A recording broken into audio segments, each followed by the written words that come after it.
Debate വിത്ത് സ്മൃതി പരുത്തിക്കാട്. നാടിതുവരെ കാണാത്ത ക്രൂരകൃത്യം, സംശയമുന വെച്ചുള്ള സഹപ്രവർത്തകരുടെ ഒളിയമ്പുകൾ, ഞാനൊന്നും കണ്ടില്ലേ കേട്ടില്ലേ എന്ന മൊഴിമാറ്റങ്ങൾ. ഒന്നും രണ്ടുമല്ല, പണത്തിനും കരുത്തിനും മുന്നിൽ കൂറുമാറിയത് 28 പേരാണ്. അതിലുണ്ടായിരുന്നു അന്ന് വരെ ചിരിച്ചു നടന്ന സഹപ്രവർത്തകർ. സിദ്ദിഖ്, ഭാമ, ബിന്ദു പണിക്കർ, ഇടവേള ബാബു, അങ്ങനെ നീണ്ടുപോകുന്നു. അത് സ്വകാര്യതയുടെ എല്ലാ അറ്റവും കടന്നെന്ന് നിസ്സംശയം പറയാവുന്ന മെമ്മറി കാർഡിലെ അനധികൃത പരിശോധന, കോടതി മാറ്റണമെന്ന അതിജീവിതയുടെ പരാതി, പറഞ്ഞു മടുത്ത് രാജിവെച്ച പ്രോസിക്യൂട്ടർമാർ. അങ്ങനെ സഹിക്കാവുന്നതിന്റെ വലിയ ഭാരം പേറിയാണ് ഇന്നലെ അതിജീവിത ആ വിധിക്ക് കാത്തിരുന്നത്. നിയമം അവർക്ക് നീതിയായില്ല. ഇന്നലെ ഉറങ്ങിയിട്ടില്ല ആ സ്ത്രീ. വിധിപ്പിറ്റേന്ന് നേരം പുലർന്നപ്പോൾ വിചാരണ കോടതി, ഒന്നുകൂടി പറയുന്ന വിചാരണ കോടതി, തെളിവില്ലെന്ന് പറഞ്ഞ് വിട്ടയച്ചയാളെ പ്രശംസിക്കാനും ചേർത്ത് നിർത്താനും വരിവരിയായി നിൽക്കുകയാണ് സഹപ്രവർത്തകർ.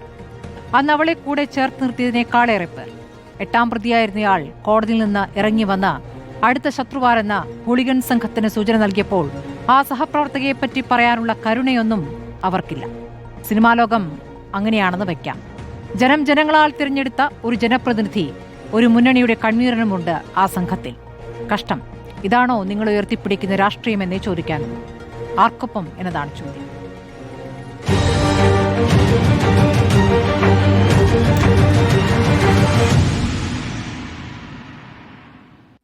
സിനിമാ പ്രവർത്തക ഭാഗ്യലക്ഷ്മി, സംവിധായകൻ ഫെഫ്ക അംഗമായ ജോസ് തോമസ്, VR അനൂപ് കോൺഗ്രസ് വക്താവ്, ജിക്സി തോമസ് CPM പ്രതിനിധി, അഡ്വക്കേറ്റ് പ്രശാന്ത് പത്മനാഭൻ സുപ്രീം കോടതി അഭിഭാഷകൻ എന്നിവരാണ് ചർച്ചയിലുള്ളത്. അത് ഞാൻ അനൂപിലേക്കാണ് പോകുന്നത്. VR അനൂപ്, ഇന്നിപ്പോൾ സിനിമാ മേഖലയ്ക്കകത്തെ പ്രതികരണങ്ങളെക്കാൾ കേരളം ഞെട്ടിയത് UDF കൺവീനർ അടൂർ പ്രകാശിന്റെ പ്രതികരണത്തിലാണ്. അപ്പോൾ നിങ്ങൾ ആർക്കൊപ്പമാണ് എന്ന ചോദ്യം വരുമ്പോൾ, നിങ്ങൾ അതിജീവിതയ്ക്കൊപ്പമാണ് എന്ന് നേതൃത്വത്തിലുള്ള പലരും പറഞ്ഞു കഴിഞ്ഞ ശേഷം നേതൃത്വത്തിൽ തന്നെയുള്ള അടൂർ പ്രകാശ് പറഞ്ഞതിന്റെ അർത്ഥം എന്താണ്? അടൂർ പ്രകാശിന്റെ ആ പ്രതികരണത്തിൽ അന്തിമമായ തീർപ്പ് കോൺഗ്രസ് പാർട്ടിയുടെ ഭാഗത്തു നിന്ന് വന്നിട്ടുണ്ട്. കോൺഗ്രസ് പാർട്ടിയുടെ നിലപാട് പ്രഖ്യാപിക്കേണ്ടത് കേരളത്തിലെ കോൺഗ്രസ് പാർട്ടിയുടെ ചീഫ് എന്ന് പറയുന്ന KPCC പ്രസിഡന്റാണ്. UDFിലെ അവസാനത്തെ വാക്കെന്ന് പറയുന്നത് UDFിൻ്റെ ചെയർമാനായ പ്രതിപക്ഷ നേതാവാണ്. അവർ രണ്ടുപേരും കൃത്യമായ നിലപാട് പറഞ്ഞിട്ടുണ്ട്. അടൂർ പ്രകാശ് പറഞ്ഞതിന് ശേഷം അത് ആവർത്തിച്ചിട്ടുണ്ട്. അടൂർ പ്രകാശിന് തിരുത്തേണ്ട സാഹചര്യം വന്നിട്ടുണ്ട്. ഇക്കാര്യത്തിലൊരു സംശയവും വേണ്ട. അതിജീവിതയോടൊപ്പമാണ് കോൺഗ്രസ് പാർട്ടി, UDF. മനുഷ്യത്വം അവശേഷിക്കുന്ന എല്ലാ മനുഷ്യരും അതിജീവിതയോടൊപ്പം ആവേണ്ടതിൻ്റെ കൂടെ കോൺഗ്രസ് പാർട്ടിയുണ്ട്. പിന്നെ ഒരു കാര്യമുണ്ട്, ഇപ്പോൾ CPM ഇതൊക്കെ രാഷ്ട്രീയ വിഷയമാക്കുമ്പോൾ നമ്മൾ മനസ്സിലാക്കേണ്ടത് എന്താ? CPMനെ സംബന്ധിച്ച ഒരു കേസിൽ അതിജീവിതയ്ക്ക് നീതി മേടിച്ചു കൊടുക്കാൻ പറ്റാത്ത പ്രോസിക്യൂഷനായി ഈ സംസ്ഥാനത്ത് നിലവിലുള്ളത്. CPM ഈ കേസ് നടക്കുമ്പോഴല്ല കേരളത്തിൻ്റെ മുഖ്യമന്ത്രി ക്രിമിനൽ ഗൂഢാലോചന ഇതിൽ ഇല്ല എന്ന് പറഞ്ഞത്. ഈ കേസ് മുന്നോട്ട് പോകാൻ എന്താ കാരണം? കേരളത്തിലെ പൊതുസമൂഹം, താങ്കൾ ഉൾപ്പെടെ, നിങ്ങളുടേത് ഉൾപ്പെടെയുള്ള മാധ്യമ സ്ഥാപനങ്ങളൊക്കെ ഉയർത്തിയ വലിയൊരു ഇനിഷ്യേറ്റീവ് ഉണ്ട്. അതിനെ തുടർന്ന് ചില ദിലീപ് അന്ന് അറസ്റ്റ് ചെയ്യപ്പെടുന്ന ഒരു സാഹചര്യം ഉണ്ടായി. പക്ഷെ ഇപ്പോൾ അന്തിമമായിട്ട് എന്താ സംഭവിച്ചത്? ഈ കഴിഞ്ഞ തെരഞ്ഞെടുപ്പിലടക്കം CPMന്റെ LDFന്റെ ഉത്തരവാദിത്തപ്പെട്ട നേതാക്കന്മാർ തെരഞ്ഞെടുപ്പ് യോഗങ്ങളിൽ പോലും പ്രസംഗിച്ചു. ഞങ്ങൾ അധികാരത്തിലുള്ളത് കൊണ്ടല്ലേ ദിലീപിനെ പോലൊരു സിനിമാ നടനെ കയ്യാമം വെച്ച് അറസ്റ്റ് ചെയ്യാൻ പറ്റിയത്, ജയിലിലിടാൻ പറ്റിയത്. അവർ അതേ ഉത്തരവാദിത്തത്തോടു കൂടി പറയുമോ? നിങ്ങൾ അധികാരത്തിലിരിക്കുമ്പോൾ അദ്ദേഹത്തിന് ഊരി പോരാൻ കഴിഞ്ഞു. അദ്ദേഹത്തിന് വിട്ടയക്കപ്പെട്ട സാഹചര്യം ഉണ്ടായി. ലോകത്തെവിടെയും ഒരു പ്രതി, കുറ്റാരോപിതൻ വിട്ടയക്കപ്പെടുന്നത് എങ്ങനെയാ? അത് പ്രോസിക്യൂഷന്റെ പരാജയമാണ്. ഇന്ത്യൻ നിയമവ്യവസ്ഥയിൽ ബർഡൻ ഓഫ് പ്രൂഫ് എന്ന് പറയുന്നത് ആരുടെയാ? അത് ഗവൺമെന്റാണ്. സംശയാതീതമായി പ്രോസിക്യൂഷനാണ് ഇത് തെളിയിക്കേണ്ടത്. ആ തെളിയിക്കുന്നതിൽ സർക്കാർ സംവിധാനം പരാജയപ്പെട്ടിരുന്നേ. ആ പരാജയം ഏറ്റുപറയാൻ അവർ തയ്യാറാവണം. ഞങ്ങളെ സംബന്ധിച്ച് അടൂർ പ്രകാശിന്റെ പ്രസ്താവനയിലൊക്കെ വളരെ കൃത്യമായി അസന്നിഗ്ധമായി നിലപാട് ഞങ്ങൾ വ്യക്തമാക്കിയിട്ടുണ്ട്. ഈ ചർച്ചയിലും KPCCയുടെ ഉത്തരവാദിത്തപ്പെട്ട പ്രതിനിധി എന്നുള്ള നിലയിൽ പറയുന്നത് കേരളത്തിലെ കോൺഗ്രസ് പാർട്ടിയുടെ നിലപാട്, കേരളത്തിലെ UDFിന്റെ നിലപാട് ഒരു സംശയ ലേശമന്യേ, ഒരു അണുവിട വ്യത്യാസമില്ലാതെ അതിജീവിതയോടൊപ്പമാണ്.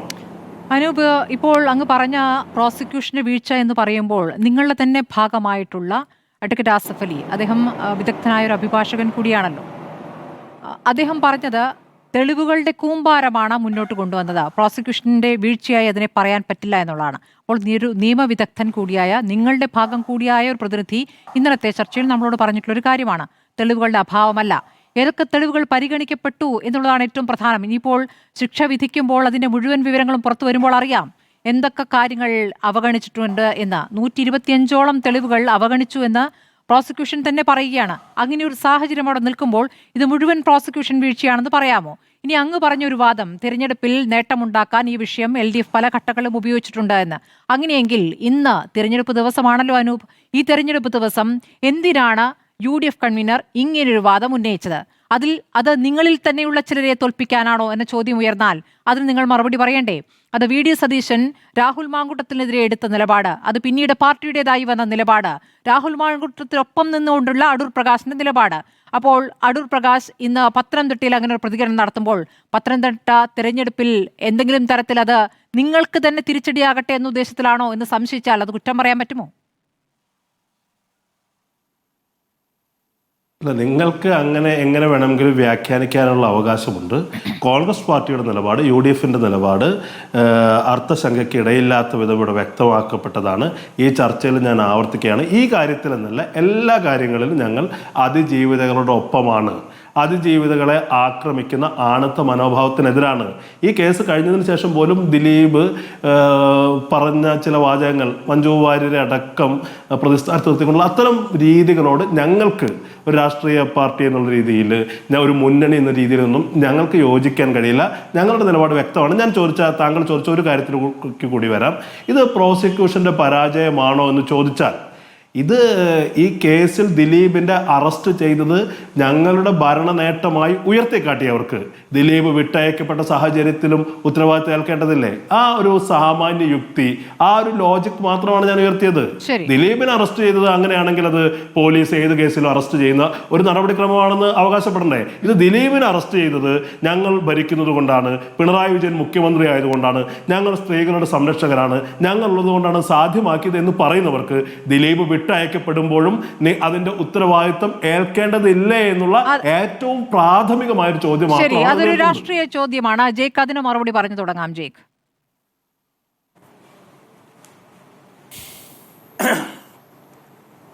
അങ്ങ് എന്തായാലും UDF കൺവീനറുടെ ഇന്നത്തെ ഏറ്റവും അപഹാസ്യമായ പ്രസ്താവനയെ സംബന്ധിച്ചാണ് ചോദ്യം ഉന്നയിച്ചത്. പക്ഷെ UDF കൺവീനറുടെ ഏറ്റവും അപഹാസ്യമായ പ്രസ്താവനയെ സംബന്ധിച്ചുള്ള ചോദ്യത്തിന്റെ ഒരൊറ്റ വാചകത്തിൽ മറുപടി അവസാനിപ്പിച്ചിട്ട് നേരെ സർക്കാരിനെയും പ്രോസിക്യൂഷനെയും അതുവഴി ഇടതുപക്ഷ രാഷ്ട്രീയത്തിന്റെ പ്രതീകമായി നിലനിൽക്കുന്ന CPIM-നെയും ആക്രമിക്കാനാണ് ബഹുമാനീയനായ UDFന്റെ പ്രതിനിധി സമയം കണ്ടെത്തിയത്. നമ്മളുടെ മുമ്പിൽ എത്ര ഉദാഹരണങ്ങൾ, മറുപടികൾ, ചിത്രങ്ങൾ നമ്മളുടെ മുമ്പിലുണ്ട്. ഞാൻ കക്ഷി രാഷ്ട്രീയത്തിന്റെ സങ്കുചിതത്വങ്ങളിൽ വെച്ചിട്ട് ഈ വിഷയത്തെ ചർച്ച ചെയ്യണമെന്ന് ആഗ്രഹിക്കുന്നില്ല. ഇന്നയോളമുള്ള കേരളത്തിന്റെ അനുഭവങ്ങളിൽ അത്യസാധാരണമായ ഒരു സംഘടിത ക്രിമിനൽ നടപടിയായിരുന്നു ഈ കേസിൽ ഉണ്ടായിട്ടുണ്ടായിരുന്നത്. ആങ്കറുടെ ഓർമ്മയിലില്ലേ, ഇപ്പോൾ UDFന്റെ കൺവീനറുടെ പ്രതികരണം എന്ന് പറയുന്നത് ഒരു ടങ് സ്ലിപ്പാണോ? ഏതെങ്കിലും ഒരു കാര്യത്തിൽ സംഭവിച്ച ഒരു വാക്ക് പ്രയോഗിക്കുമ്പോൾ വന്ന നാവ് പിഴയാണോ? അദ്ദേഹം പറയുന്നത് എന്താണ്? ഇതിലെ അക്യൂസ്ഡ് ആയിട്ടുള്ള നാട്ടിലെ തന്നെ ഏറ്റവും സംഘടിതമായ ബലാത്സംഗ കൃത്യത്തിന് നേതൃത്വം നൽകി എന്ന് സംശയിക്കപ്പെടുന്ന ആ പ്രതിക്ക് നീതി ലഭിച്ചു എന്നുള്ളതാണ് UDF കൺവീനറുടെ പ്രസ്താവന. അദ്ദേഹവും ഈ സംഘവും തമ്മിൽ നല്ല അടുപ്പമാണ് എന്ന് അദ്ദേഹം രണ്ടാമതായി പറയുന്നു.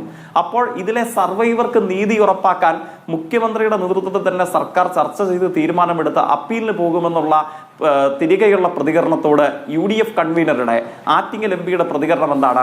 സർക്കാരിന് വേറൊരു പണിയുമില്ലാത്തത് കൊണ്ടാണ് അതിജീവിതയ്ക്ക് വേണ്ടി കേസിന് പോകുന്നത് എന്നുള്ളതാണ് പറയുന്നത്. ഇതൊരു ടങ് സ്ലിപ്പായി KPCC പ്രസിഡന്റിന്റെയും പ്രതിപക്ഷ നേതാവിന്റെയും പ്രതികരണത്തോടുകൂടെ അവസാനിച്ചൊരു കേസായി പറയാൻ കഴിയുമോ?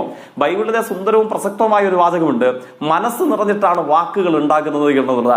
കേരളത്തിലെ UDF കൺവീനർ എന്ന കോൺഗ്രസ് നേതാവിന്റെ മനസ്സിൽ അത്രയും പുഴുത്തുനാറിയ അതിജീവിതയോടുള്ള ഒരു സമീപനമാണ് ഈ കേസിലെ ഈ ലൈംഗിക വൈകൃതത്തിനും നേതൃത്വം നൽകിയിട്ടുള്ള കേരളത്തിലെ അധമനായി ചലച്ചിത്ര താരത്തോടുള്ള നിരുപാധിക പിന്തുണയാണ്. അതാണ് അദ്ദേഹത്തിന്റെ വായിൽ നിന്നും തികട്ടി പുറത്തേക്ക് വന്നത്. അത് ഏതെങ്കിലും കേവലമായ ഒരു യോഗം കൊണ്ടോ ഒരു തള്ളിപ്പറയൽ എന്ന അങ്ങയുടെ ആമുഖവാചകത്തിലെ ഒറ്റ തിരുത്തുകൊണ്ടോ അവസാനിപ്പിക്കാൻ കഴിയുന്നതേയല്ല.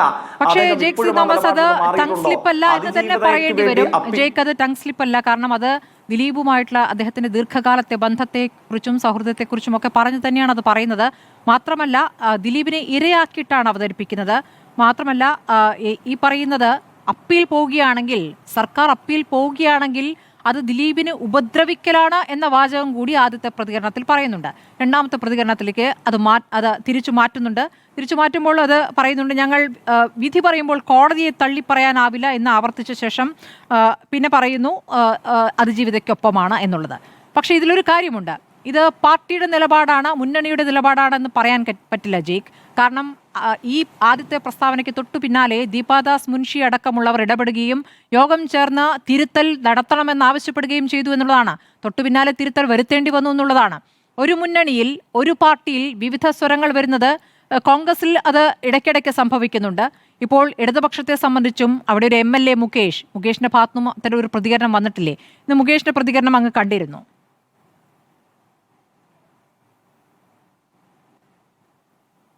ഇല്ല, അങ്ങ് സൂചിപ്പിച്ച പ്രതികരണം കണ്ടിട്ടില്ല. പക്ഷെ അതിന് തൊട്ട് മുമ്പ് അങ്ങയുടെ ഈ ചോദ്യത്തിലെ തന്നെ ചില കാര്യങ്ങളോട് എനിക്ക് പ്രതികരിക്കേണ്ടതായിട്ടുണ്ട്.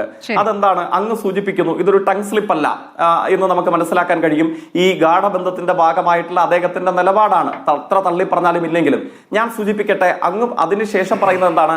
AICCയുടെ ഇവിടുത്തെ ചുമതലയുള്ള അഖിലേന്ത്യാ നേതാവ് ബഹുമാനിയായ കോൺഗ്രസിന്റെ ശ്രീ ദീപാദാസ് മുൻഷിയോ മറ്റോ ഈ കാര്യത്തിൽ ശക്തമായി ഇടപെട്ടു, തിരുത്താൻ കോൺഗ്രസിന്റെ ആകെ നിലപാട് ഇതല്ല എന്ന് വ്യക്തത വരുത്താൻ ശ്രമിച്ചു എന്നുള്ളതാണ്.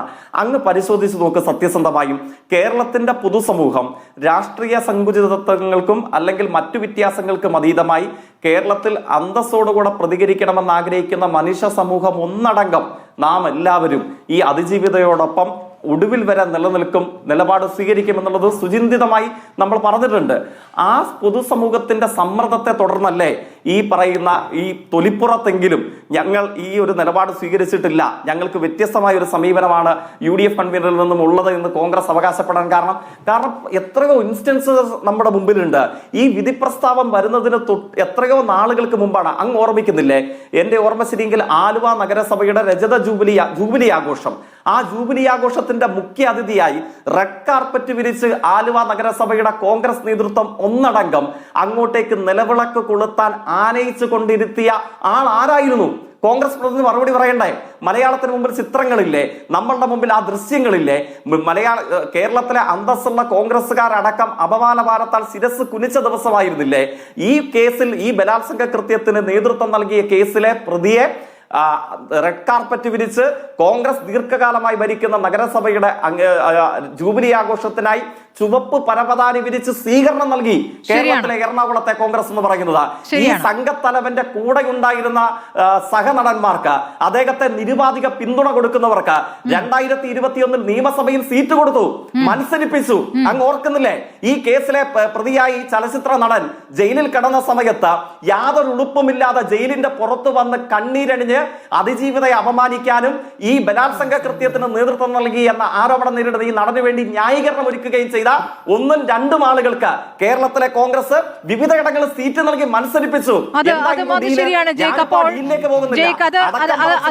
അതിന് VR അനു മറുപടി നൽകട്ടെ. അങ്ങനെയാണെങ്കിൽ ജയ്ക്കും എനിക്ക് മറുപടി നൽകണം. കാരണം അതിജീവിതയെ അപമാനിച്ചുകൊണ്ടത് ഇരയ്ക്കും വേട്ടക്കാരനും ഒപ്പമാണ് ഞങ്ങൾ എന്ന് പറഞ്ഞുകൊണ്ട് മാധ്യമങ്ങൾക്ക് മുന്നിൽ വാർത്താ സമ്മേളനം നടത്തി. മാധ്യമങ്ങളെ കൂക്കി വിളിച്ച അന്ന് AMMA എന്ന് ഞങ്ങൾ വിളിക്കുന്ന ആ സംഘടനയുടെ ഭാഗത്ത് നിന്നിരുന്നവർ, ആ കൂട്ടത്തിൽ നിങ്ങളുടെ MLA, ഇപ്പോഴത്തെ MLA മുകേഷും ഉണ്ടായിരുന്നു. ആ മുകേഷ് ഇന്ന് പ്രതികരിച്ചിരിക്കുന്ന കോടതി വിധി പുറത്തു വരട്ടെ, കോടതി വിധിയെ മാനിക്കാതെ ഇരിക്കാൻ കഴിയില്ല, ദിലീപിന്റെ അമ്മയിലേക്കുള്ള തിരിച്ചുവരവ് തീരുമാനിക്കേണ്ടത് സംഘടനാ നേതൃത്വം, അതുവരെയും ഓക്കെ, താൻ ഒരു മെമ്പർ മാത്രം, അതിലൊരു പ്രതികരണത്തിലൊരു ശ്രദ്ധ കാണാം. ഇനി ചോദ്യം ഇതാണ്, പോലീസിലെ ക്രിമിനലുകൾ എന്ന ദിലീപിന്റെ പരാമർശം.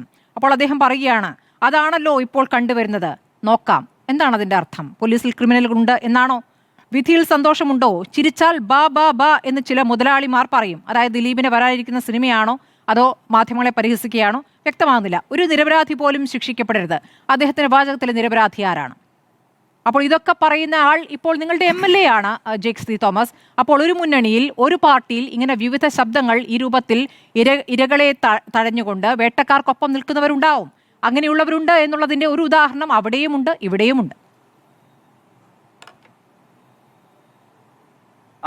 അങ്ങേക്കിപ്പോ അങ്ങനത്തെ ഒരു ബാലൻസിങ് നടത്താൻ താല്പര്യമുണ്ടാകും. കാരണം പച്ചയ്ക്ക് ഇമാതിരി അധിക്ഷേപം പറഞ്ഞ് യാതൊരു തരത്തിലുള്ള സംശയങ്ങൾക്ക് പോലും ഇടമില്ലാത്ത വിധം ഈ ബലാത്സംഗ കുറ്റകൃത്യത്തിന് നേതൃത്വം നൽകിയ ആരോപിക്കപ്പെടുന്നയാൾക്ക് പരവതാനി വിരിക്കുകയും സ്വീകരണം കൊടുക്കുകയും അയാൾ പറഞ്ഞ ആളുകളെ നിയമസഭാ തെരഞ്ഞെടുപ്പിൽ സ്ഥാനാർത്ഥിയായി നിർത്തുകയും സർവൈവറെ അപമാനിച്ചുകൊണ്ട് ഇപ്പോഴാണ് ഈ വേട്ടക്കാരന് നീതി ലഭിച്ചത് എന്ന പ്രസ്താവന നടത്തുകയും ചെയ്ത UDF കൺവീനറെയും അതിന്റെ പ്രവർത്തനവും പദ്ധതികളും ഏറ്റെടുത്തിട്ടുള്ള കേരളത്തിലെ കോൺഗ്രസിന്റെ എറണാകുളവും ആലുവയും ഉൾപ്പെടെയുള്ള കോഴിക്കോട് നമ്മുടെ ബാലുശ്ശേരി വരെ നീണ്ടു നിൽക്കുന്ന കോൺഗ്രസ് അനുഭവങ്ങളെ ഈ ഒറ്റ കാര്യം പറഞ്ഞുകൊണ്ട് ബാലൻസ് ചെയ്യാനാണ് അങ്ങ് ശ്രമിക്കുന്നത്.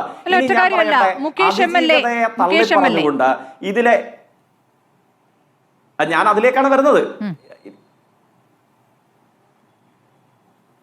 അതിജീവിതയെ തള്ളിപ്പറഞ്ഞുകൊണ്ട് ഇതിലെ വേട്ടക്കാരനോടൊപ്പമെന്ന് തോന്നിപ്പിക്കും വിധം പരോക്ഷമായിട്ടെങ്കിലും ഒരു പ്രതികരണം അങ്ങ് സൂചിപ്പിച്ച ജനപ്രതിനിധി നടത്തിയിട്ടുണ്ടോ? ഉണ്ടെങ്കിൽ ഞങ്ങൾ അദ്ദേഹത്തോടൊപ്പമില്ല. പ്രാഥമിക അംഗത്വം പോലുമുള്ള ആളല്ല. അദ്ദേഹത്തിന്റെ പൊളിറ്റിക്കൽ പാർട്ടനേജ് അല്ല, അതാണ് പറയുന്നത്. ഞാനിപ്പോ അങ്ങയുടെ പ്രതികരണത്തെ, അങ്ങ് ചോദ്യത്തിൽ ഉന്നയിച്ച അങ്ങയുടെ വാചകങ്ങളെ ഒരു വാദത്തിന് വിശ്വസിച്ചുകൊണ്ടാണ് ഞാൻ ഈ പ്രതികരണം നടത്തുന്നത്. ഈ അങ്ങ് സൂചിപ്പിച്ച ഈ പ്രതികരണം ഞാൻ കണ്ടിട്ടില്ല. ഇനി അങ്ങനെ പറഞ്ഞിട്ടുണ്ടെങ്കിൽ അതിന്റെ ഒന്നും പൊളിറ്റിക്കൽ പാർട്ടനേജ് കേരളത്തിൽ CPIM-നില്ല. CPIM-ന്റെ ബ്രാഞ്ച് മുതൽ പോളിറ്റ് ബ്യൂറോ വരെ നീണ്ടു നിൽക്കുന്ന ഒരു ഘടകത്തിലെയും അംഗമല്ല അങ്ങ് ഈ സൂചിപ്പിച്ച പേരുകാരൻ.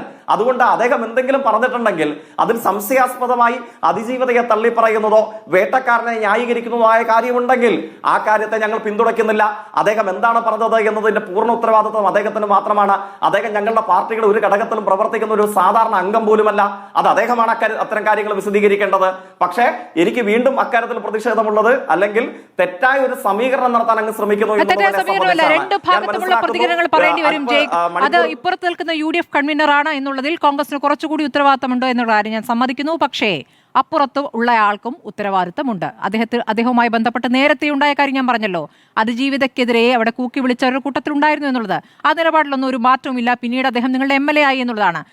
അനൂപ് ഇതിന് മറുപടി പറയണം. ഇതിനിടയ്ക്ക് ഒരു വാർത്താക്കുറിപ്പ് പുറത്തു വന്നിരിക്കുന്നു. KPCC അധ്യക്ഷന്റെ വാർത്താക്കുറിപ്പാണ്. കോൺഗ്രസും UDF-ഉം അതിജീവിതയ്ക്കൊപ്പമാണ്. നടിയെ ആക്രമിച്ച കേസിൽ കോൺഗ്രസും UDF-ഉം അതിജീവിതയ്ക്കൊപ്പമാണെന്ന് സണ്ണി ജോസഫ് MLA. ഈ കേസിൽ ഗൂഢാലോചന ഭാഗം തെളിയിക്കാൻ കഴിയാത്തത് പ്രോസിക്യൂഷന്റെയും അന്വേഷണ ഏജൻസിയുടെയും പരാജയമാണ്. ഇക്കാര്യത്തിൽ സർക്കാർ അപ്പീൽ ഫയൽ ചെയ്ത മുഴുവൻ പ്രതികൾക്കും ശിക്ഷ ഉറപ്പാക്കണം.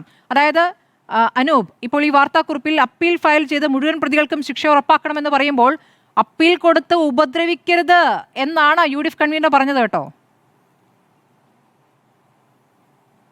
അല്ല, ഞാൻ സ്മൃതി ഞാൻ അതിനെക്കുറിച്ച് പറഞ്ഞല്ലോ. അതിനു മുമ്പ് ഇവിടെ ഒരു കാര്യം ഞാൻ പ്രത്യേകം പറയാൻ ആഗ്രഹിക്കുകയാണ്.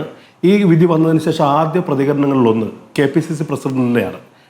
KPCC പ്രസിഡന്റ് സണ്ണി ജോസഫ്, അദ്ദേഹം KPCC പ്രസിഡന്റാണ് എന്നതിലുപരി ഒരു പ്രാക്ടീസിങ് ക്രിമിനൽ ലോയർ കൂടിയായിരുന്നു. അദ്ദേഹമാണ് കേരളത്തിൻ്റെ പൊതുമധ്യത്തിൽ ആദ്യമായി ആധികാരികമായി ഇത് പ്രോസിക്യൂഷന്റെ പരാജയമാണെന്ന് പറഞ്ഞതിലൊരാൾ. പിന്നെ നേരത്തെ ഞാൻ പറഞ്ഞല്ലോ, ഇത്തരം കാര്യങ്ങളിൽ ഞങ്ങൾ വളരെ കൃത്യമായി വ്യക്തത വരുത്തി. UDF-ന്റെ അവസാന വാക്ക് UDF ചെയർമാനും KPCC-യുടെ അവസാന വാക്ക് ഞങ്ങളെ സംബന്ധിച്ച് KPCC പ്രസിഡന്റുമാണ്. താങ്കൾക്ക് ഇപ്പോൾ പൊതുമധ്യത്തിൽ വന്ന ഈ പ്രസ് റിലീസിൽ പറയുന്നതിനേക്കാൾ മുമ്പ് ഇക്കാര്യത്തിൽ മാധ്യമങ്ങളിൽ ഈ പാർട്ടിയെ പ്രതിനിധീകരിക്കുന്ന ഞങ്ങളെ സംബന്ധിച്ച് വ്യക്തത ഉള്ളതാണ്. പക്ഷേ നിങ്ങളെ സംബന്ധിച്ച് നിങ്ങൾക്കൊരു ബുദ്ധിമുട്ടുണ്ടാക്കുന്ന രീതിയിൽ നിങ്ങളുടെ നേതാക്കൾ തന്നെ നിങ്ങളെ പ്രതിരോധത്തിലാക്കുന്നു എന്നുള്ളതാണ് കോൺഗ്രസിന്റെ ദുർഗതി.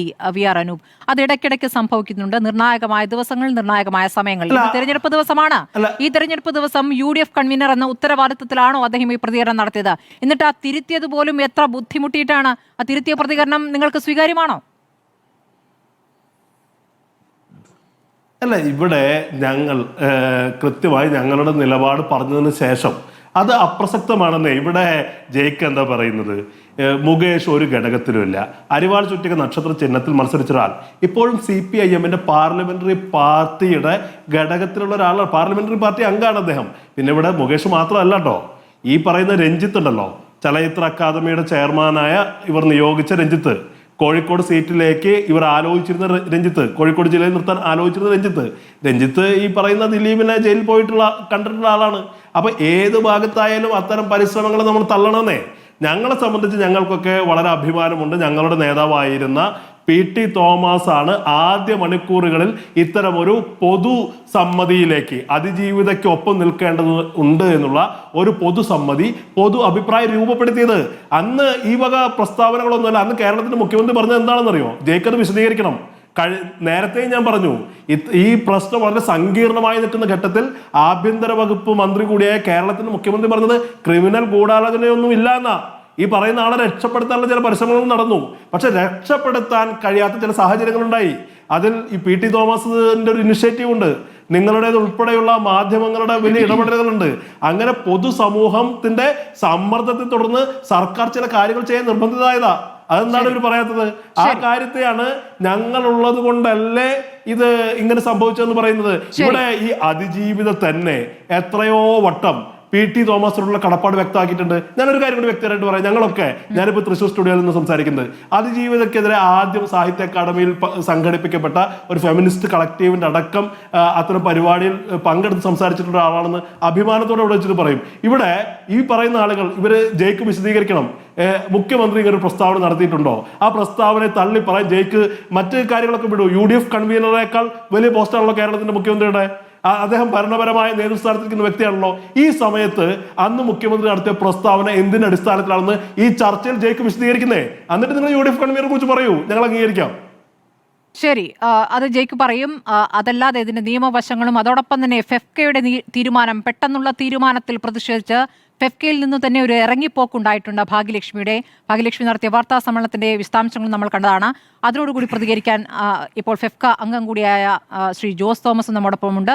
ശ്രീ ജോസ് തോമസിലേക്കാണ്. ശ്രീ ജോസ് തോമസ്, ഇന്ന് ഫെഫ്ക വളരെ പെട്ടെന്ന്, ഫെഫ്ക മാത്രമല്ല സിനിമാ സംഘടനകളെല്ലാം തന്നെ വളരെ പെട്ടെന്ന് യോഗം ചേർന്ന് ദിലീപിനെ തിരിച്ചെടുക്കാനുള്ള ആലോചനകളിലേക്ക് കടക്കുകയാണ്. ഈ തിടുക്കത്തിന്റെ കാരണം എന്താണ്? കാരണം ഈ കേസ് അപ്പീൽ പോകും എന്നുള്ളൊരു സാഹചര്യം അവിടെ നിൽക്കുന്നു. ഇത് നല്ല വിധിയാണ്, ശരിയായ വിധി എന്നൊരു അഭിപ്രായം നിങ്ങൾക്ക് രൂപപ്പെട്ടതിന് ശേഷം എടുത്ത തീരുമാനമാണോ? അങ്ങനെയെങ്കിൽ അസോസിയേഷന്റെ തീരുമാനമായിട്ട് വരണം. അങ്ങനെ ഒരു തീരുമാനമാണെങ്കിൽ അസോസിയേഷനിൽ എല്ലാവരും അറിയണ്ടേ? സ്മൃതി, ഈ ചർച്ച വളരെ ഭംഗിയായിട്ടാണ് രാഷ്ട്രീയവും സിനിമയും കൂടെ അങ്ങനെ നന്നായി മിക്സ് ചെയ്തിട്ടാണ് ചെയ്യുന്നത്. എനിക്കൊരു ചോദ്യമുണ്ട് അതിനു മുമ്പ്. ജെയ്സി തോമസ് നേരത്തെ എവിടെ ഇരുന്ന് പറഞ്ഞു, അധമനായ ഈ ക്രിമിനൽ ഗൂഢാലോചനയ്ക്ക് നേതൃത്വം കൊടുത്ത ദിലീപ് എന്നൊക്കെ പറയുന്നുണ്ട്. ജയ്ക്കിന് കൃത്യമായിട്ട് ബോധ്യമുണ്ടോ ഇയാളാണ് ഈ പ്രതിയെന്ന്, ഇയാളാണ് ഇത് ചെയ്തതെന്ന് ജയ്ക്കിന് കൃത്യമായി ബോധ്യമുണ്ടോ? അല്ലെങ്കിൽ ഇവിടെ ഈ കുറ്റം ആരോപിക്കുന്ന എല്ലാവരോടുമാണ് ഞാൻ ചോദിക്കുന്നത്, അവർക്കൊക്കെ കൃത്യമായ ബോധ്യമുണ്ടോ ഇത്? അപ്പോൾ അങ്ങനെ ബോധ്യമുണ്ടെങ്കിൽ നിങ്ങളെല്ലാം ആരോപിക്കുന്നത് ആ ജഡ്ജ് ചെയ്തത് തെറ്റാണ്, അവര് പണത്തിന് കീഴടങ്ങി എന്നല്ലേ നിങ്ങളൊക്കെ ആരോപിക്കുന്നത്? ആ ചോദ്യം അവിടെ നിൽക്കട്ടെ. ഇനി ഫെഫ്കയിലേക്ക് വരാം. ദിലീപിനെ എതിരെ ഈ കേസ് വന്നപ്പോൾ ആദ്യമായി ഒരാലോചനയുമില്ലാതെ ആദ്യമായി അയാളെ പുറത്താക്കിയ സംഘടനയാണ് ഫെഫ്ക. ആ തിടുക്കം ചിലപ്പോൾ കുറ്റക്കാരനല്ല എന്ന് കോടതി പറഞ്ഞു കഴിഞ്ഞ ശേഷം, വിധി വന്നതിന് ശേഷം ആ തിടുക്കം കാണിച്ചാൽ എന്താ അതിലകത്ത് തെറ്റ്? 8 വർഷം അയാളെ സംഘടനയിൽ നിന്ന് മാറ്റി നിർത്തി, അയാളുടെ പ്രാഥമിക അംഗത്തിൽ നിന്ന് വരെ മാറ്റി നിർത്തി, അയാളെ ഒരു മീറ്റിംഗിലേക്കും വിളിച്ചില്ല, ഒരു സ്ഥലത്തും ആഘോഷ കമ്മിറ്റി കൂടി അയാളെ ആദരിച്ചില്ല, എല്ലാ സ്ഥലത്തു നിന്നും അയാളെ അകറ്റി നിർത്തി. ഇന്ന് ബഹുമാനപ്പെട്ട കോടതി, നീതിന്യായ കോടതി പറയുകയാണ് അയാൾ കുറ്റക്കാരനല്ല, അയാൾ കുറ്റം ചെയ്തിട്ടില്ല എന്ന് പറഞ്ഞാൽ പിന്നെ ഇവിടെ കാണുന്ന ഈ മറ്റ് ആക്ടിവിസ്റ്റുകൾ പറയുന്നതോ അല്ലെങ്കിൽ ജനങ്ങൾ പറയുന്നതോ ഞങ്ങൾ മുഖവിലക്കെടുക്കേണ്ടത്, അല്ലെങ്കിൽ ഒരു സംഘടന മുഖവിലക്കെടുക്കേണ്ടത് ആണോ? ഇവിടെ ഒരു ഇപ്പം ജയിക്കൊക്കെ ഇരിക്കുന്ന രാഷ്ട്രീയ പാർട്ടിയിൽ വലിയ കേസിൽപ്പെട്ട് അകത്ത് പോയപ്പോൾ എന്തുകൊണ്ടാണ് അവരെ ജില്ലാ കമ്മിറ്റിയിൽ നിന്നും പോലും ഒഴിവാക്കാന്ന് ചോദിച്ചപ്പോൾ കുറ്റം കോടതി തെളിയിക്കട്ടെ എന്ന് പറഞ്ഞ പാർട്ടി സെക്രട്ടറി ഉണ്ട്. ഒരു രാഷ്ട്രീയ പാർട്ടിയുടെ അവസ്ഥ അതാണെങ്കിൽ കേവലം ഒരു സിനിമാ സംഘടനയിൽ കുറ്റം ചെയ്തിട്ടില്ല എന്ന് പറഞ്ഞ് കോടതി പറഞ്ഞ ഒരാളെ തിരിച്ചെടുക്കുന്നത് വലിയൊരു ഭയങ്കര സംഭവമാണെന്ന് എനിക്ക് തോന്നുന്നില്ല. അതിനകത്ത് തിടുക്കപ്പെട്ട് തീരുമാനമെടുത്തു എന്ന് പറയുന്നത് എന്താണ്? അയാൾക്ക് ഫെഫ്കയിൽ ഒരു മെമ്പർഷിപ്പ് ഉള്ളത് കൊണ്ട് അയാൾക്ക് വലിയ ആനവുതര കാര്യങ്ങളൊന്നുമില്ല. അയാൾ ഒരു അസിസ്റ്റന്റ് ഡയറക്ടറായിട്ട് നേരത്തെ വർക്ക് ചെയ്തതിന്റെ പേരിലാണ് അയാൾക്ക് മെമ്പർഷിപ്പ് എടുത്തത്. അയാളൊരു സാധാരണ മെമ്പറായിട്ട് തുടരുന്നു. ശ്രീ ജോസ് തോമസ് ഇടപെടുന്നതിൽ ക്ഷമിക്കുക. അങ്ങ് ഈ താരതമ്യം നടത്തുമ്പോൾ ഈ കേസുകളുടെ ഗ്രാവിറ്റി തമ്മിൽ വ്യത്യാസമുണ്ട്. എത്ര പറഞ്ഞാലും ബലാത്സംഗ കേസാണല്ലോ മറ്റേത് എന്ന് പറഞ്ഞാൽ ശരിയായിരിക്കാം. പക്ഷേ ഇതങ്ങനെയല്ല, രാജ്യം മുഴുവൻ ചർച്ച ചെയ്ത ഒരു വലിയ കേസാണ് എന്ന വിഷയം അവിടെ നിൽക്കുന്നു. ഇനി നിങ്ങൾക്ക് ഇക്കാര്യത്തിൽ ആരുടെയും ഭാഗമല്ല, അല്ലെങ്കിൽ ഈ കേസിന്റെ തുടക്കത്തിൽ ഇങ്ങനെ ഒരു കേസ് വന്ന ഘട്ടത്തിൽ, പ്രതി ചേർത്ത ഘട്ടത്തിൽ തന്നെ നിങ്ങൾ പുറത്താക്കി, അതിന് ഒരു നിമിഷം പോലും ആലോചിച്ചില്ല എന്ന് പറയുമ്പോൾ നിങ്ങൾ അതിജീവിതയെ എപ്പോഴെങ്കിലും ബന്ധപ്പെട്ടിരുന്നോ? അതിജീവിതയെ സമാധാനിപ്പിക്കാനോ ആശ്വസിപ്പിക്കാനോ എന്തെങ്കിലും ഒരു നടപടി നിങ്ങളുടെ ഭാഗത്തുനിന്നുണ്ടായിട്ടുണ്ടോ? അതുണ്ടായിട്ടില്ല. പക്ഷേ വളരെ വേഗം തിരിച്ചെടുക്കുന്നു എന്ന് പറയുമ്പോൾ ഇത് ഒരുമിച്ചൊരു കൂടിയാലോചന ഉണ്ടായിട്ടില്ല എന്ന് പറയുന്നത് നിങ്ങളിൽപ്പെട്ടവരാണ് ശ്രീ ജോസ് തോമസ്. നിങ്ങളിൽ നിന്നാണ് ഒരാൾ ഇറങ്ങിപ്പോയിരിക്കുന്നത്. അവർ പറഞ്ഞതാണ്. അതാണ് ഞാൻ ചോദിച്ചത്. ഞങ്ങൾ അത് ഒരു സംഘടനയിൽ നിന്ന് രാജിവെക്കാൻ ആർക്കും അവകാശമുണ്ട്. ഇറങ്ങിപ്പോകുന്നതിന്റെ എന്തിന്റെ പേരിലാണ് ഇറങ്ങിപ്പോകുന്നത്? അതൊന്ന് പറയണം. ഞാൻ രാജിവെക്കുന്നു എന്ന് പറയുന്നത് വേട്ടക്കാരനൊപ്പമാണ്. ഞാൻ ചാനലിൽ കണ്ടതാണ്. വേട്ടക്കാരനൊപ്പമാണ് ഈ സംഘടന എന്ന് പറയുന്നു. അയാൾ വേട്ടക്കാരനല്ല എന്ന് കോടതി പറഞ്ഞു കഴിഞ്ഞാൽ പിന്നെ ഞങ്ങൾ പറയണോ അയാൾ വേട്ടക്കാരനാണെന്ന്? ഞങ്ങൾ എന്താണ് അയാളുടെ കയ്യിൽ നിന്ന് തോക്കും പടിവാളും എല്ലാം പിടിച്ചു മേടിക്കണം? എനിക്ക് മനസ്സിലാവുന്നില്ല. ഈ പറയുന്നതിന്റെ ഒരു യാഥാർത്ഥ്യ ബോധ്യം വേണ്ടേ? യാഥാർത്ഥ്യ ബോധത്തോടെ വേണ്ടേ സംസാരിക്കാൻ? വീണ്ടും വേട്ടക്കാർക്കൊപ്പമാണ് സംഘടന. ഒരു നീതിന്യായ കോടതിയാണ് പറഞ്ഞിരിക്കുന്നത് അയാൾ വേട്ടക്കാരനല്ല, അല്ലെങ്കിൽ അയാൾ തെറ്റ് ചെയ്തിട്ടില്ല. ഞങ്ങൾ പൾസർ സുനിക്കൊന്നും അല്ലല്ലോ മെമ്പർഷിപ്പ് കൊടുത്തത്, അല്ലെ തിരിച്ചു വിളിച്ചത്. അയാൾ നിരപരാധിയാണ് എന്ന് കോടതി വിധിച്ചാൽ ആ വ്യക്തിയെ തിരിച്ചു വിളിക്കും. സംഘടനയെ മെമ്പർഷിപ്പ് കൊടുത്താൽ അത് തെറ്റാണെന്ന് പറയാൻ കഴിയില്ല. അത് തെറ്റാണെന്ന് ആരെങ്കിലും പറഞ്ഞാലും അങ്ങനെയെങ്കിൽ നിങ്ങൾക്ക് ഇത്രയും ക്ലാരിറ്റി ഉണ്ടെങ്കിൽ ശ്രീ ജോസ് തോമസ്, ഇത്രയും ക്ലാരിറ്റി ഉണ്ടെങ്കിൽ വിധിക്ക് ശേഷം പുറത്തിറങ്ങിയ ദിലീപിന്റെ പ്രതികരണത്തെ കുറിച്ച് കൂടി നിങ്ങൾ പറയണം. അതിനുശേഷം അദ്ദേഹം നടത്തിയ പ്രതികരണം, ഇത് മഞ്ജു വാര്യർ ഇത് ക്രിമിനൽ ഗൂഢാലോചനയാണ് എന്ന് പറഞ്ഞെടുത്തതെന്ന് തുടങ്ങിയതാണ് എന്ന് പറഞ്ഞ് ഇവിടുത്തെ അന്വേഷണ ഉദ്യോഗസ്ഥയെയും പോലീസ് സംഘത്തെ ക്രിമിനൽ എന്നും വിളിച്ചിട്ടുള്ള ആ പ്രതികരണത്തോട് നിങ്ങൾക്ക് യോജിപ്പുണ്ടോ? അതൊരു ആശ്വാസം, വിധി വന്നതിലുള്ള ആശ്വാസത്തിലുള്ള പ്രതികരണമായിട്ടല്ല നമ്മൾക്കൊന്നും കേട്ടവർക്കും കണ്ടവർക്കും തോന്നിയത്. അതിലൊരു ഭീഷണിയുടെ സ്വരമുണ്ട്. വൈരാഗ്യമാണല്ലോ ഈ കേസിന്റെ അടിസ്ഥാനം. ആ വൈരാഗ്യം പുറത്തിറങ്ങിയ പ്രതികരണത്തിലുമുണ്ട് ശ്രീ ജോസ് തോമസ്. ഒരു പ്രതികരണത്തിൽ ആർക്ക് വേണമെങ്കിലും എങ്ങനെ വേണമെങ്കിലും വ്യാഖ്യാനം നടത്താം. അതിനകത്ത് കുഴപ്പമില്ല. 8 വർഷമായിട്ട് അയാൾ ഒരു പ്രതികരണവും നടത്തിയില്ലല്ലോ. ദിലീപ് എന്തെങ്കിലും പ്രതികരണം നടത്തി? തിരിച്ചിറങ്ങി വന്നപ്പോൾ പറഞ്ഞതെന്താണ്? മഞ്ജു വാര്യരുടെ, ശരിയല്ലേ, ഇവിടെ ഒരു പ്രതിഷേധ കൂട്ടായ്മ നടത്തിയപ്പോൾ അതിൽ മഞ്ജു വാര്യർ പറയുന്നു ഇതിൽ ക്രിമിനൽ ഗൂഢാലോചനയുണ്ട്. അത് പറഞ്ഞിടത്തുനിന്നാണല്ലോ ദിലീപിലേക്ക് ഒരു കുന്തമനം വരുന്നത്, ശരിയല്ലേ?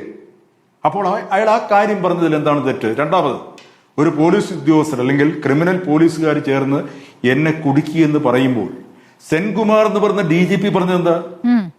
ഇന്ന് ഞാനിപ്പോ ഇവിടെ വന്നതിന് ശേഷം ഞാൻ ആ ഫേസ്ബുക്ക് പോസ്റ്റ് ശ്രീലേഖയും പറഞ്ഞിട്ടുണ്ട്. ഇവരൊക്കെ ഏത് താവളത്തിലെത്തി നിന്നിട്ടാണ് ഈ പറയുന്നത് എന്നുള്ളത് നമ്മൾ കാണുന്നുണ്ട്, പറഞ്ഞിട്ടുണ്ട്. അവരിപ്പോൾ ഏത് താവളത്തിലാണ് നിൽക്കുന്നതെന്ന് നമുക്കറിയാം. അല്ല, നിങ്ങൾ പറയുന്ന താവളം ഞാൻ പറഞ്ഞല്ലോ, അത് രാഷ്ട്രീയ പൊറാട്ട് നാടകമല്ല ഞാൻ പറഞ്ഞത്. ഞാൻ അതിൽ നിങ്ങൾ DGP എന്നുള്ള പേര് മാത്രം ചേർക്കരുത്. അല്ല, അത് നിങ്ങൾക്ക് അങ്ങനെ വ്യാഖ്യാനിക്കാമെന്ന്. ഞാൻ പറയുന്നത് ഒരു നിയമപാലകനായിരുന്ന ഒരു വ്യക്തി പറയുകയാണ്, ഇവിടെ പ്രതിയെ കണ്ടെത്തിയിട്ട് പിന്നെ തെളിവുകൾ ഉണ്ടാക്കാൻ ശ്രമിക്കരുത്, തെളിവുകൾ എടുത്തിട്ട് വേണം പ്രതിയെ കണ്ടെത്താൻ അയാൾ പറയുമ്പോൾ ഇതിനകത്ത് ദിലീപിനെ കുരുക്കാൻ വേണ്ടി ഇവിടെ തെളിവുകൾ ഉണ്ടാക്കി എന്നുള്ളത് സ്പഷ്ടമാവുകയാണ്. അതുകൊണ്ട് എന്ത് ലാഭം?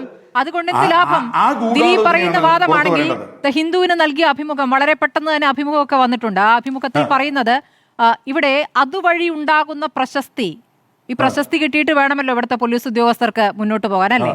അപ്പോൾ ദിലീപിനെ പ്രതിയാക്കുമ്പോൾ കിട്ടുന്ന പ്രശസ്തി ലക്ഷ്യമിട്ടുകൊണ്ടാണ് ഈ കാര്യങ്ങളൊക്കെ ചെയ്തത് എന്നുള്ളതാണ്. അല്ലാതെ ഇവിടുത്തെ ഒരു നടനെ അവസാനിപ്പിക്കാൻ വേണ്ടി ഇവിടെ പോലീസ് സംഘത്തിനും ഇവിടുത്തെ സർക്കാരിനും എന്ത് താല്പര്യം ശ്രീ ജോസ് തോമസ്? അല്ല, എന്ത് താല്പര്യം എന്ന് വെച്ചാൽ ദിലീപിന് ഇങ്ങനെ ഒരു കൊട്ടേഷൻ കൊടുക്കാൻ എന്താ താല്പര്യം? അതിന്റെ കഥകളാണല്ലോ നമ്മൾ കേൾക്കുന്നത്. 1.5 കോടി രൂപ, അതാണല്ലോ വൈരാഗ്യം എന്നുള്ള കഥ കേട്ടിട്ടുള്ളത്. അതിന്റെ കഥകളൊക്കെ അങ്ങനെ പലരും പറയും. അല്ലല്ല, ഞാനൊന്ന് പറയട്ടെ സ്മൃതി, ഇവിടെ 1.5 കോടി രൂപയ്ക്ക് കൊട്ടേഷൻ കൊടുത്തു, കേസ് വന്നാൽ ഒരു 2 കോടി രൂപയും കൂടെ തരാമെന്ന് പറഞ്ഞു എന്നാണല്ലോ ഇവിടുത്തെ വ്യാഖ്യാനം. പലരും പറയുന്ന അങ്ങനെയാണല്ലോ, അല്ലെങ്കിൽ പൾസർ സുനി തന്നെ പറയുന്ന അങ്ങനെയാണല്ലോ. എന്നാൽ ദിലീപ് അങ്ങനെ ഒരു കൊട്ടേഷൻ കൊടുത്തു അല്ലെങ്കിൽ പണം കൊടുക്കാമെന്ന് പറഞ്ഞെങ്കിൽ ദിലീപ് കൊടുക്കാതിരിക്കും. അതിനേക്കാൾ കോടിക്കണക്കിന് രൂപ ഇപ്പൊ കേസിന് മുടക്കിയിരിക്കുന്ന ഒരു വ്യക്തി, ജീവിതം തന്നെ അവസാനിച്ചു പോയ ഒരു വ്യക്തി, ആ പണം കൊടുക്കാതെ അയാളെ കളിപ്പിക്കുമെന്ന് വിചാരിക്കുന്നുണ്ടോ? അതൊരു സാമാന്യ ഒരു കോമൺ സെൻസ് വെച്ച് ചിന്തിക്കാനുള്ള കാര്യം അല്ല. ശ്രീ ജോസ് തോമസ്, പണമൊന്നും കിട്ടിയിട്ടില്ല പൾസറിന് എന്ന് അങ്ങ് കരുതുന്നുണ്ടോ? പൾസർ സുനി സുപ്രീം കോടതിയിൽ ജാമ്യത്തിന് പോയപ്പോൾ അവിടെ കോടതി തന്നെ ചോദിച്ചു, ജഡ്ജി തന്നെ ചോദിച്ചു, എവിടെ നിന്നാണ് നിങ്ങൾക്ക് ഈ പണം? നിങ്ങൾക്ക് ജോലിയും കൂലിയും ഇല്ല, എവിടെ നിന്നാണ് ഇത്ര ലക്ഷങ്ങൾ കൊടുത്ത് അഭിഭാഷകനെ കൊണ്ടുവരുന്നതെന്ന് കോടതി ചോദിച്ചാണ് ശ്രീ ജോസ് തോമസ്. അതാണ് കണ്ടെത്തേണ്ടത്.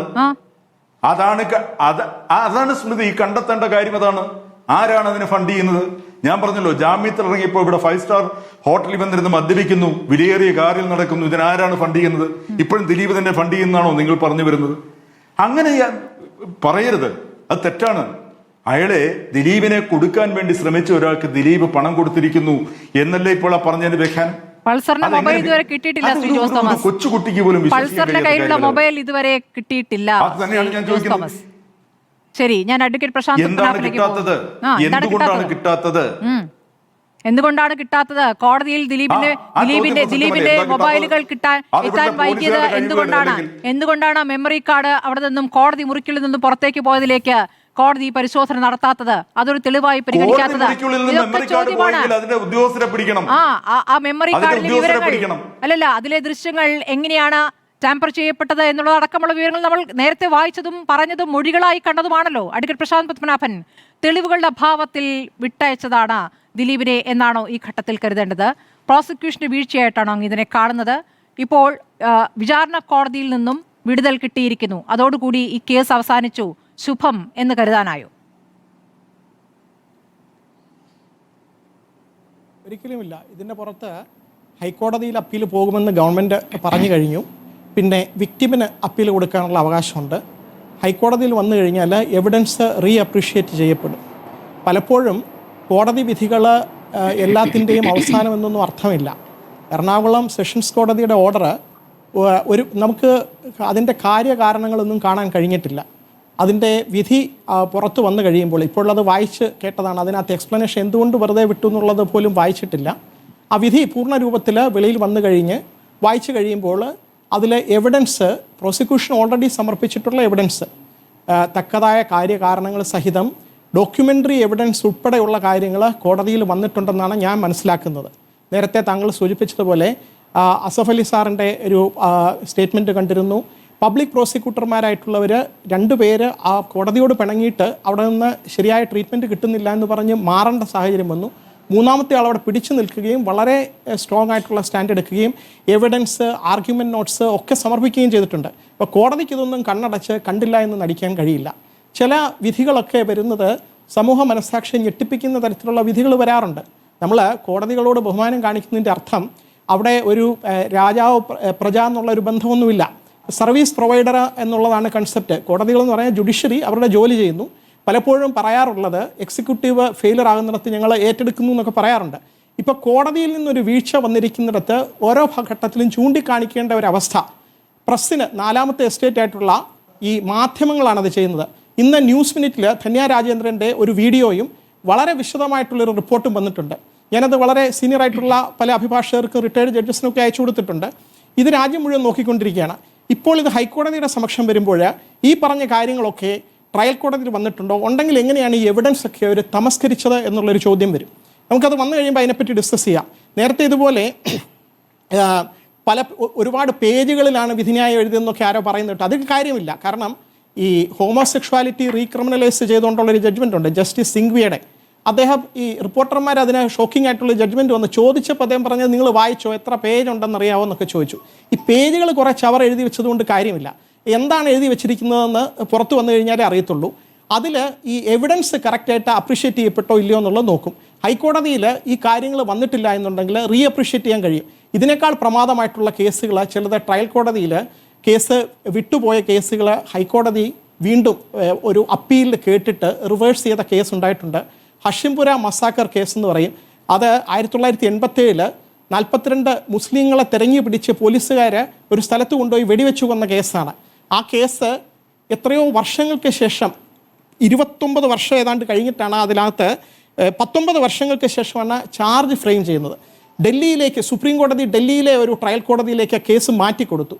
ട്രയൽ കോടതി വെറുതെ വിട്ട കേസ് ഹൈക്കോടതിയിൽ ജസ്റ്റിസ് മുരളീധരൻ്റെ മുന്നിൽ വന്നപ്പോൾ അദ്ദേഹം ആ കേസ് എവിഡൻസ് റീ അപ്രീഷിയേറ്റ് ചെയ്യുകയും ട്രയൽ കോടതിയിൽ അഡീഷണൽ വിറ്റ്നസ്സുകളെ എക്സാമിൻ ചെയ്യാൻ ഓർഡർ കൊടുത്ത് ആ കേസിൽ വീണ്ടും തെളിവെടുത്തിട്ട് അതിൽ പോലീസുകാരെ ശിക്ഷിക്കുകയും ചെയ്ത ഒരു വിധിയാണ്. അതിനകത്ത് കുറ്റവാളികളെ കണ്ടെത്താനായിട്ട് വളരെ ഡീപ്പായിട്ട് ഹൈക്കോടതി പോയി.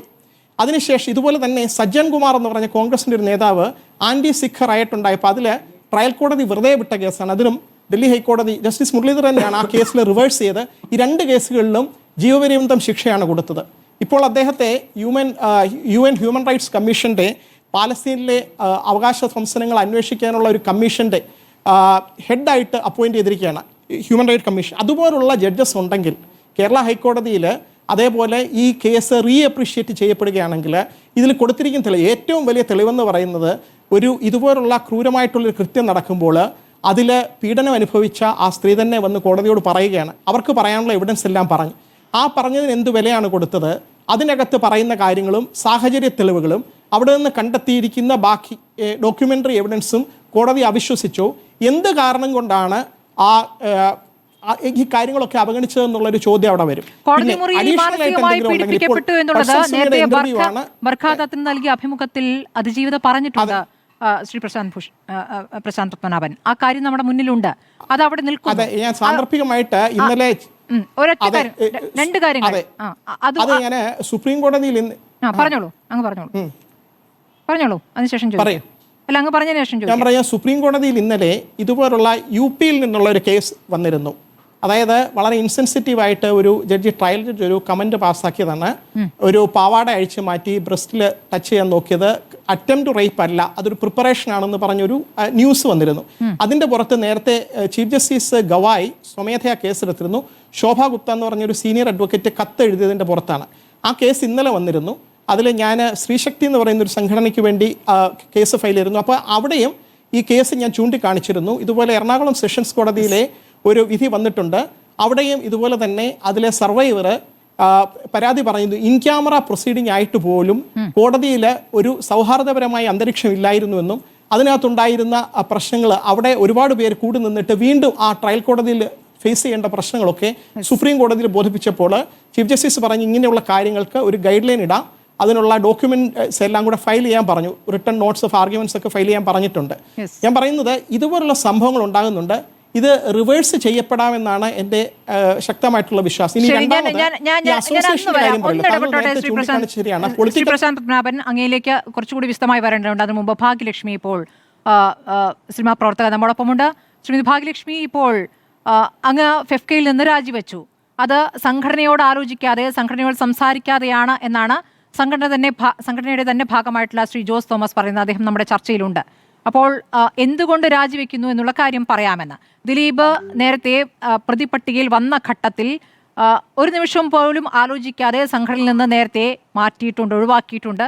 ഇപ്പോൾ കോടതി വിധി വരുമ്പോൾ സ്വാഭാവികമായും ഈ സാങ്കേതികമായ നടപടി ചെയ്യേണ്ടി വരും. അതാണ് സംഘടന ചെയ്തത് എന്നതാണ് ജോസ് തോമസിന്റെ വാദം. അങ്ങേക്ക് മറുപടി പറയാം.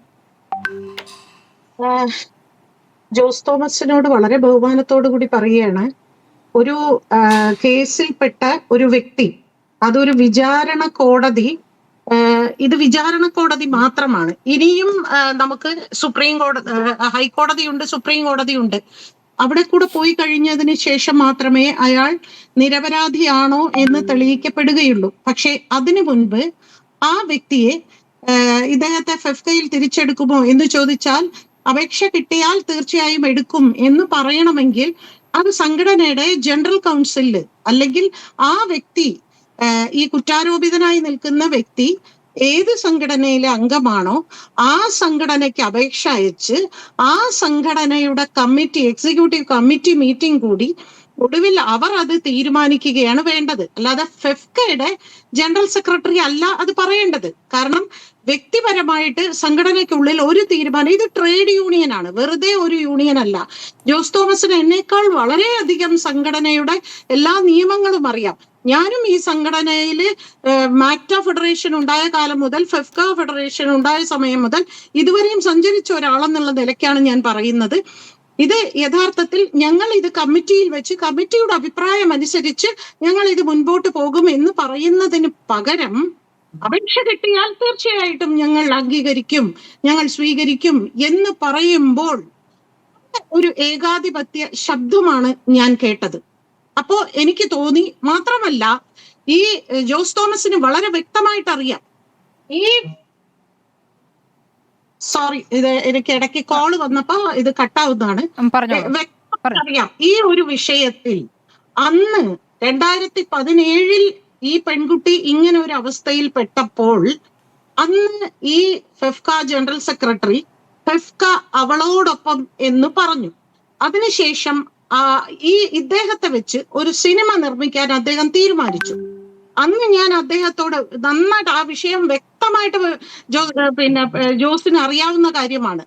അപ്പൊ ഞാൻ പറഞ്ഞു, ആ സിനിമ താങ്കൾ ചെയ്യരുത്, കാരണം കേസിൽ ഇരിക്കുന്ന ഒരാളാണ്, ആ കേസ് തീരട്ടെ. അപ്പൊ പറഞ്ഞു, ഇല്ല, എനിക്ക് കോടികളുടെ ബാധ്യതയുണ്ട്, ഞാൻ അഡ്വാൻസ് കൊടുത്തുപോയി, എനിക്കിത് ചെയ്തേ പറ്റൂ എന്ന് പറഞ്ഞപ്പോ ഞാൻ പറഞ്ഞു, അങ്ങനെയെങ്കിൽ താങ്കൾ താൽക്കാലികമായി രാജിവെച്ച് ആ സ്ഥാനത്ത് നിന്ന് മാറി നിന്നുകൊണ്ട് ഈ സിനിമ ചെയ്യണം എന്ന് ഒരു വ്യക്തിപരമായ ഒരു സംഭാഷണത്തിൽ പറഞ്ഞപ്പോ എന്നോട് പറഞ്ഞു, എങ്കിൽ നമുക്ക് ജനറൽ കൗൺസിൽ വിളിച്ചു കൂട്ടി നമുക്കിതിനൊരു തീരുമാനം എടുക്കാം എന്ന് പറഞ്ഞു. അപ്പൊ അന്ന് അദ്ദേഹത്തിന് ഈ തീരുമാനം എടുക്കാൻ ജനറൽ കൗൺസിൽ വിളിച്ചു കൂട്ടേണ്ട ആ നിയമം അദ്ദേഹത്തിന് നന്നായിട്ട് അറിയാം. അങ്ങനെ ജനറൽ കൗൺസിൽ വിളിച്ചു കൂട്ടിയപ്പോ അന്ന് 54 പേരടങ്ങുന്ന വിളിച്ചു കൂട്ടി ജോസ്. അന്ന് ജനറൽ കൗൺസിൽ വിളിച്ചു കൂട്ടിയിട്ട് 54 പേരടങ്ങുന്ന ആ ജനറൽ കൗൺസിലിൽ വെച്ച് ഞാൻ ഈ കാര്യങ്ങളെല്ലാം ഞാൻ അവിടെ പ്രസംഗിച്ചപ്പോൾ ശ്രീ ബി ഉണ്ണികൃഷ്ണൻ എനിക്ക് 2 വാക്ക് സംസാരിക്കാനുണ്ട് എന്ന് പറഞ്ഞ് അദ്ദേഹം എഴുന്നേറ്റിട്ടാണ് അദ്ദേഹം ഈ 53 പേരോടും പറഞ്ഞത്, ഞാൻ പിച്ച എടുക്കേണ്ട ഒരു അവസ്ഥയുണ്ടാകും, എന്റെ പൈസ എല്ലാം എന്റെ കയ്യിൽ നിന്ന് പോയി, 50 ലക്ഷം രൂപ ഞാൻ ദിലീപിന് അഡ്വാൻസ് കൊടുത്തു പോയി, എനിക്ക് ഈ സിനിമ ചെയ്തേ മതിയാകൂ. പക്ഷെ ഭാഗ്യലക്ഷ്മി പറയുന്നു ഈ സംഘടനയിൽ നിന്ന് രാജിവെച്ച് പോയി സിനിമ ചെയ്യാൻ പറയുന്നു എന്ന് പറഞ്ഞപ്പോ ഈ 54 പേരടങ്ങുന്ന ജനറൽ കൗൺസിലിൽ നിന്ന് 53 പേരും പറഞ്ഞു സാറ് സിനിമ ചെയ്യൂ എന്ന്. അവിടെ വെച്ച് ഞാൻ എന്റെ രാജിക്കത്ത് ഞാൻ അവിടെ ഏൽപ്പിച്ചിട്ട് ഞാൻ അവിടെ നിന്ന് ഇറങ്ങിപ്പോയി. അതിനുശേഷം പിന്നീട് എനിക്ക് താങ്കളുടെ രാജിക്കത്ത് സ്വീകരിച്ചെന്നോ സ്വീകരിച്ചില്ലെന്നോ യാതൊരു മറുപടി എനിക്ക് അവിടെ ഇത് കിട്ടിയില്ല. പിന്നെ 18 കഴിഞ്ഞ് 19 കഴിഞ്ഞ് 20 കഴിഞ്ഞ് 21 കഴിഞ്ഞ് 2023 ഡബിംഗ് അസോസിയേഷന്റെ തിരഞ്ഞെടുപ്പ് വന്നപ്പോ അന്ന് അതും ജോസിന് നന്നായിട്ട് അറിയാം, ഇതിന്റെ എല്ലാം ദൃക്സാക്ഷിയാണ്. പക്ഷെ ജനറൽ കൗൺസിലിൽ ജോസ് ഇല്ലായിരുന്നു, അതുകൊണ്ടാണ് ജോസിന് അത് അറിയാത്തത്.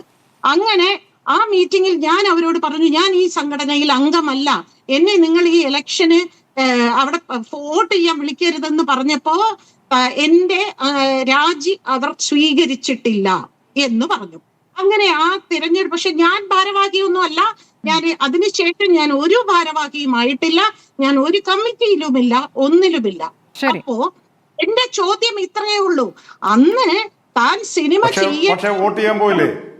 ഭാഗ്യലക്ഷ്മി വോട്ട് ചെയ്യാൻ പോയില്ലേ? എന്റെ സംഘടനയില് വോട്ട് ചെയ്യാൻ പോയില്ലേ? എന്റെ സംഘടനയിൽ വോട്ട് ചെയ്യാൻ പോയി. എന്റെ സംഘടനയില് അതെ, അത് ഞാൻ എന്റെ രാജി സ്വീകരിച്ചിട്ടില്ല. സംഘടനല്ലേ ജോസ്, ഞാൻ പറയണ മനസ്സിലാവുന്നില്ലേ? രേഖാമൂലം തന്നോ, കത്ത് തന്നോ? ഏതാ? എനിക്ക് മനസ്സിലാവുന്നുണ്ട് ഭാഗ്യലക്ഷ്മി, നമുക്ക് രണ്ടുപേർക്കും കൃത്യമായിട്ട് കാര്യങ്ങൾ അറിയാം ഇല്ലേ? അതെ. അപ്പോ രാജിക്കത്ത് സ്വീകരിച്ചിട്ടില്ല എന്ന് നിങ്ങൾക്ക് മറുപടി തന്നോ? അവിടുന്ന് കത്ത് തന്നോ? രേഖാമൂലം തന്നോ? സ്വീകരിച്ചെന്നും സ്വീകരിച്ചില്ലെന്നും മറുപടി തന്നില്ല. തന്നില്ല. അപ്പൊ എന്താണ്, അതാണ് ഒരു സംഘടനാ മര്യാദ അല്ലല്ലോ? അപ്പോൾ എന്തുകൊണ്ട് പിന്നെയും നിങ്ങൾ ആ സംഘടനയുമായിട്ട് ചേർന്നു എന്നാ എന്റെ ചോദ്യം. എന്ത് കേട്ടില്ല? പിന്നെയും ആ സംഘടനയായി യോജിച്ച് പോയത് എന്തിനാണെന്ന എന്റെ ചോദ്യം. ഞാൻ എന്റെ ഡബിംഗ് അസോസിയേഷൻ, ഞാൻ പറയുന്ന മലയാളം ജോസിന് മനസ്സിലാവുന്നുണ്ടോ എന്ന് എനിക്കറിയില്ല. എന്റെ ഡബിംഗ് അസോസിയേഷനോട് ഞാൻ പറഞ്ഞു, ഞാൻ ഫെഫ്കയ്ക്ക് ഒരു രാജിക്കത്ത് കൊടുത്തിട്ടുണ്ട്, അതോടൊപ്പം ഡബിംഗ് അസോസിയേഷനും ഒരു രാജിക്കത്ത് കൊടുത്തിട്ടുണ്ട് എന്ന് പറഞ്ഞപ്പോൾ ഡബിംഗ് അസോസിയേഷൻ പറഞ്ഞു ചേച്ചിയുടെ രാജി സ്വീകരിച്ചിട്ടില്ല. അപ്പൊ ഞാൻ ചോദിച്ചു, നിങ്ങൾ എന്തുകൊണ്ട് ഈ 4 വർഷം എന്റെ രാജി സ്വീകരിച്ചിട്ടില്ല എന്ന് എനിക്ക് ഔദ്യോഗികമായി ഒരു കത്തയച്ചില്ല എന്ന് ചോദിച്ചപ്പോ എന്നോട് പറഞ്ഞു, ചേച്ചിയുടെ ഈ പണക്കങ്ങളും ഇതൊന്നും ഞങ്ങൾ അത്ര കാര്യമായി എടുക്കുന്നില്ല, ഞങ്ങൾക്ക് ഈ സംഘടനയിൽ ചേച്ചി വേണം എന്ന് പറഞ്ഞത് കൊണ്ടാണ് ഞാൻ ആ ഇലക്ഷനുമായി ഞാൻ മത്സരിക്കില്ലെന്ന് പറഞ്ഞിട്ട് ഞാൻ മത്സരിച്ചതുമില്ല.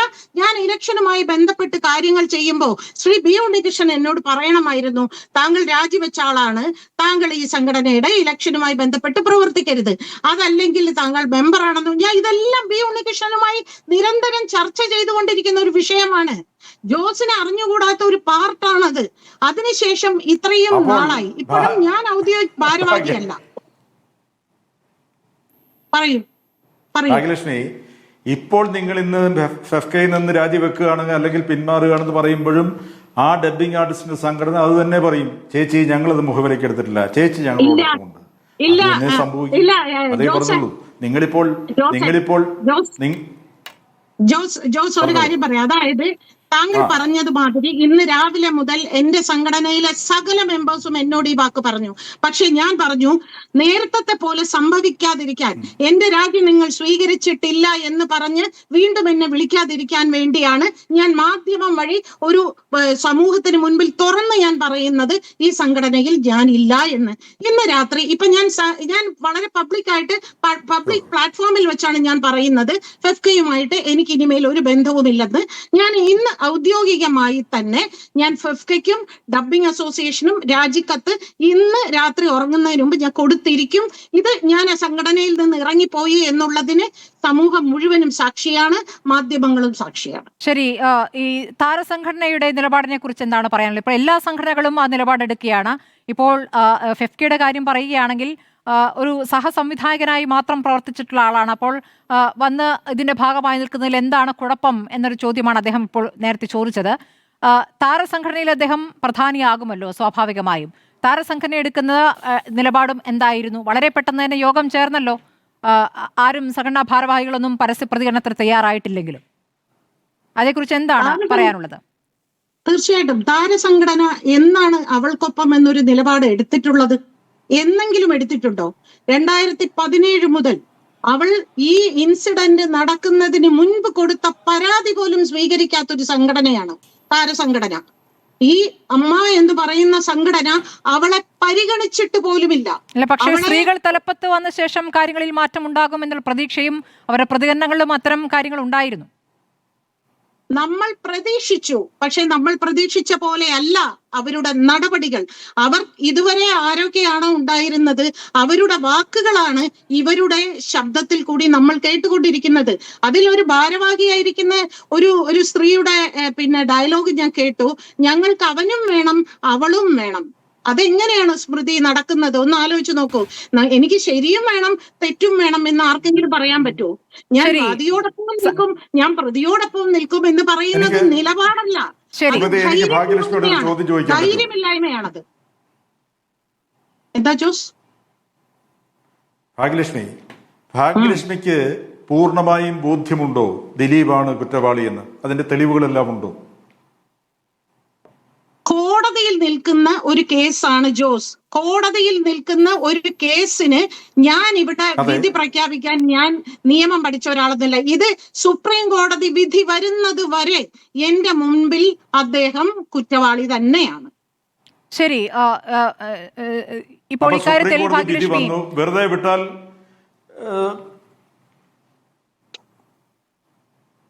അല്ലെ, പോരാട്ടത്തിന് മുന്നേ അങ്ങനെ പറയേണ്ട കാര്യമില്ലല്ലോ. സുപ്രീം കോടതി വരട്ടെ, സുപ്രീം കോടതിയിലേക്ക് വരട്ടെ. ഇനിയും നാളുകളുണ്ടല്ലോ. ആദ്യം ഹൈക്കോടതി ഒരു തീരുമാനമെടുക്കട്ടെ, അതിനുശേഷം സുപ്രീം കോടതിയിലേക്ക് പോകേണ്ടി വന്നാൽ സുപ്രീം കോടതി.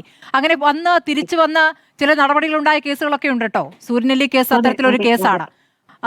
ഞാൻ ഭാഗ്യലക്ഷ്മിയിലേക്ക് ഒന്നുകൂടി. ഭാഗ്യലക്ഷ്മി, ഇപ്പോൾ ഇനി എനിക്ക് അറിയേണ്ടത് അതിജീവിതയുടെ ഇന്നത്തെ അവസ്ഥ എന്താണ് എന്നുള്ളതാണ്. 2 ദിവസം മുമ്പ് തന്നെ ഭാഗ്യലക്ഷ്മി അവിടെ ഉണ്ടായിരുന്നു, അവൾക്കൊപ്പം ഉണ്ടായിരുന്നു.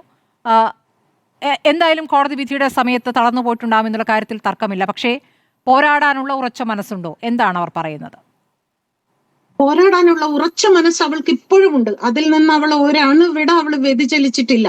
അവൾ വളരെ സ്ട്രോങ് ആയി തന്നെയാണ് നിൽക്കുന്നത്. പക്ഷേ അവൾ ഒരു ചെറിയ പെൺകുട്ടിയാണ്. അതായത് എനിക്കൊക്കെ ഞാൻ ഇന്നലെയാണ് സംസാരിക്കുമ്പോൾ അറിയണത്, എന്റെ മൂത്ത മകന്റെ പ്രായമേ ഉള്ളൂ അവൾക്ക്. അത്രയേ ഉള്ളൂ. അവൾക്ക് ഇതൊന്നും താങ്ങാനുള്ള ശക്തിയില്ല. ഇന്നലെ രാവിലെ ഈ കോടതി വ്യവഹാരം ആരംഭിക്കുമ്പോൾ മുതൽ ഞങ്ങൾ ആ വീട്ടിൽ നിന്നൊരു മാനസികാവസ്ഥയുണ്ട്. അപ്പൊ ചോദിക്കും, ഇതേ മാനസികാവസ്ഥ അദ്ദേഹത്തിനും ഇല്ലായിരുന്നോ എന്ന് ചോദിക്കും. പക്ഷേ ആ 2 മണിക്കൂർ ആ തെരുവിൽ, ആ 2 മണിക്കൂർ പെൺമക്കളുള്ള ഓരോ അച്ഛനമ്മമാരും അത് കേട്ട് സഹിച്ച് നിൽക്കില്ല. ആ വേദനയാണ് ഞങ്ങളുടെ എല്ലാം ഉള്ളിൽ. പിന്നെ ഇയാളാണ് പ്രതി എന്ന് പറഞ്ഞ ആ 1-ാം പ്രതി വേറെ ആരെയും അയാൾ ചൂണ്ടിക്കാട്ടിയില്ല. ഇയാൾക്ക് നേരെ മാത്രമാണ് അയാൾ ചൂണ്ടിക്കാട്ടിയത്. അതിൽ തന്നെയാണ് ഞങ്ങളെല്ലാം ഉറച്ചു വിശ്വസിച്ചുകൊണ്ടിരിക്കുന്നത്. ഇനി സുപ്രീം കോടതിയിൽ പോയി വരട്ടെ, വരും.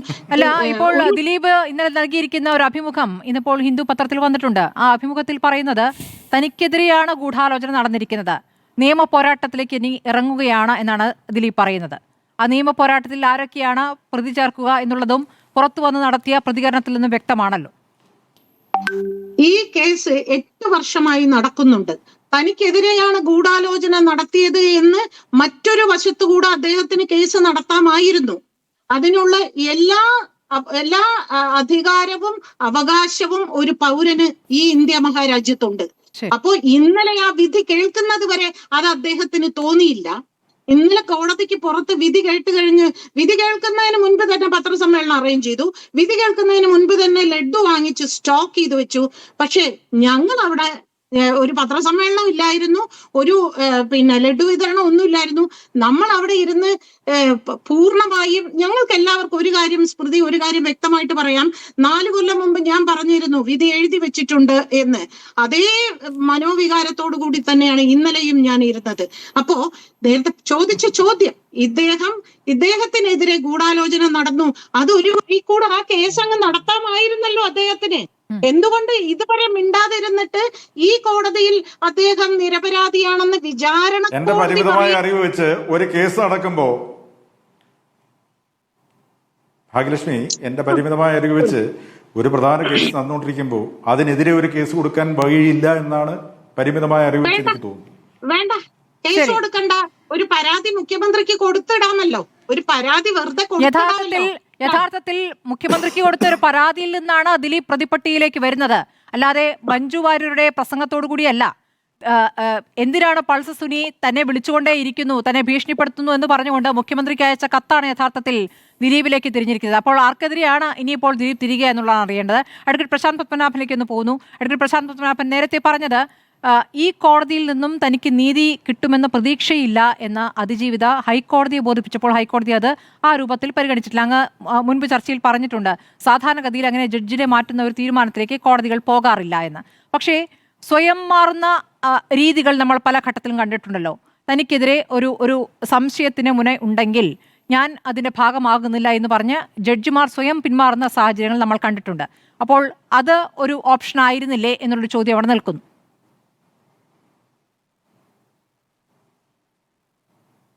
ആ ചോദ്യത്തിന് ഉത്തരം നമുക്ക് ഈ വിധി വന്നു കഴിയുമ്പോൾ കൂടുതൽ വിശദമായിട്ട് പഠിക്കാമെന്ന് തോന്നുന്നു. കാരണം എന്ത് കാരണം കൊണ്ടാണ് ഇത് തള്ളിക്കളഞ്ഞത്?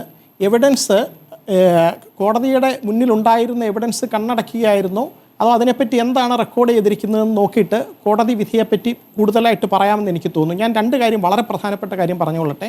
ഒന്ന്, ഈ നാച്ചുറൽ ഹ്യൂമൻ ആക്ഷൻ എന്ന് പറയും. പണ്ട് എവിഡൻസ് ആക്ടിൽ സെക്ഷൻ 114, ഇപ്പോഴത്തെ BSAയിൽ 126. അത് സാധാരണ ഒരു മനുഷ്യൻ എന്ത് ചെയ്യും ഇങ്ങനെ ഒരു സാഹചര്യത്തിൽ എന്നുള്ളൊരു ചോദ്യമാണ്. അത് സാധാരണ രീതി കോടതി അതിലെ ജുഡീഷ്യൽ നോട്ടീസ് എടുക്കുക എന്ന് പറയും. ഇപ്പം കേസ് വന്ന ആ ആദ്യത്തെ അവസരത്തിൽ തന്നെ ദിലീപാണ് ഇതിൻ്റെ ഗൂഢാലോചനയിൽ പിന്നിലെന്ന് പറഞ്ഞാണല്ലോ അദ്ദേഹത്തെ പ്രതി ചേർത്തത്. അപ്പോൾ ഈ സാധാരണ ചെയ്യുന്നത് ഈ നടിയെ റീച്ച് ഔട്ട് ചെയ്യാനോ അവരുമായിട്ട് സംസാരിക്കാനോ, ഞാനല്ല ഇങ്ങനെ എൻ്റെ പേരെടുക്കാൻ എന്താണ് കാരണം, എനിക്കിതിൽ യാതൊരു പങ്കുമില്ല എന്നൊരു വാദം ദിലീപ് എന്തെങ്കിലും ഉന്നയിച്ചിട്ടുണ്ടോ? ഒന്നാമത്തെ ചോദ്യം. 2, ഇവിടെ ആ ചോദ്യം ഉന്നയിച്ചു, കേസ് നടന്നുകൊണ്ടിരിക്കുമ്പോൾ വേറെ എവിഡൻസ് കൊടുക്കാം. തീർച്ചയായിട്ടും കൊടുക്കാം. ഇത് ഇദ്ദേഹം ക്രിമിനൽ ആണോ അല്ലയോ എന്നുള്ളത്, അല്ലെങ്കിൽ ക്രൈം ചെയ്തിട്ടുണ്ടോ, എത്ര പങ്കുണ്ടെന്നുള്ളത് മേൽക്കോടതി തീരുമാനിക്കട്ടെ. അതിനു മുമ്പ് ഒരു കാര്യം, നമുക്ക് സാധാരണ മനുഷ്യർക്ക് ഈ നാച്ചുറൽ ഹ്യൂമൻ കോണ്ടാക്ട് കണ്ടു കഴിഞ്ഞാൽ പുറത്തിറങ്ങിയ ഉടനെ അദ്ദേഹം തൻ്റെ കൂടെ ജീവിതം എത്രയോ വർഷങ്ങൾ പങ്കിട്ട ജീവിത പങ്കാളിയുടെ പേരാണ് ആദ്യം എടുക്കുന്നത്. അതിൽ നിന്ന് നമുക്ക് മനസ്സിലാകുന്നത് ഇദ്ദേഹം ഒരു ഭീരുവാണ്. ക്രിമിനൽ ആണോ അല്ലയോ എന്ന് കോടതി തീരുമാനിക്കട്ടെ. ഭീരുവാണ്. കാരണം 8 വർഷം കോടതിയിൽ ഈ കേസ് നിന്നപ്പോൾ അങ്ങനെ ഒരു വാദം ഉണ്ടായിരുന്നെങ്കിൽ സാക്ഷി കൂട്ടിൽ കയറി നിന്നിട്ട് എനിക്ക് എവിഡൻസ് തരാനുണ്ട്, എനിക്കെതിരെ ഒരു ഗൂഢാലോചന നടന്നിട്ടുണ്ട് എന്നൊരു കേസ് ഉന്നയിക്കണമായിരുന്നു. എവിടെയാണ് അങ്ങനെ ഒരു ഡിഫൻസ്? എന്തെങ്കിലും ഒരു എവിഡൻസ് ലീഡ് ചെയ്തിട്ടുണ്ടോ? എന്തെങ്കിലും പറഞ്ഞിട്ടുണ്ടോ? ഇന്ന് മുഖ്യമന്ത്രി തള്ളിക്കളഞ്ഞല്ലോ. മുഖ്യമന്ത്രി പറഞ്ഞ് എനിക്കിതറിയില്ല.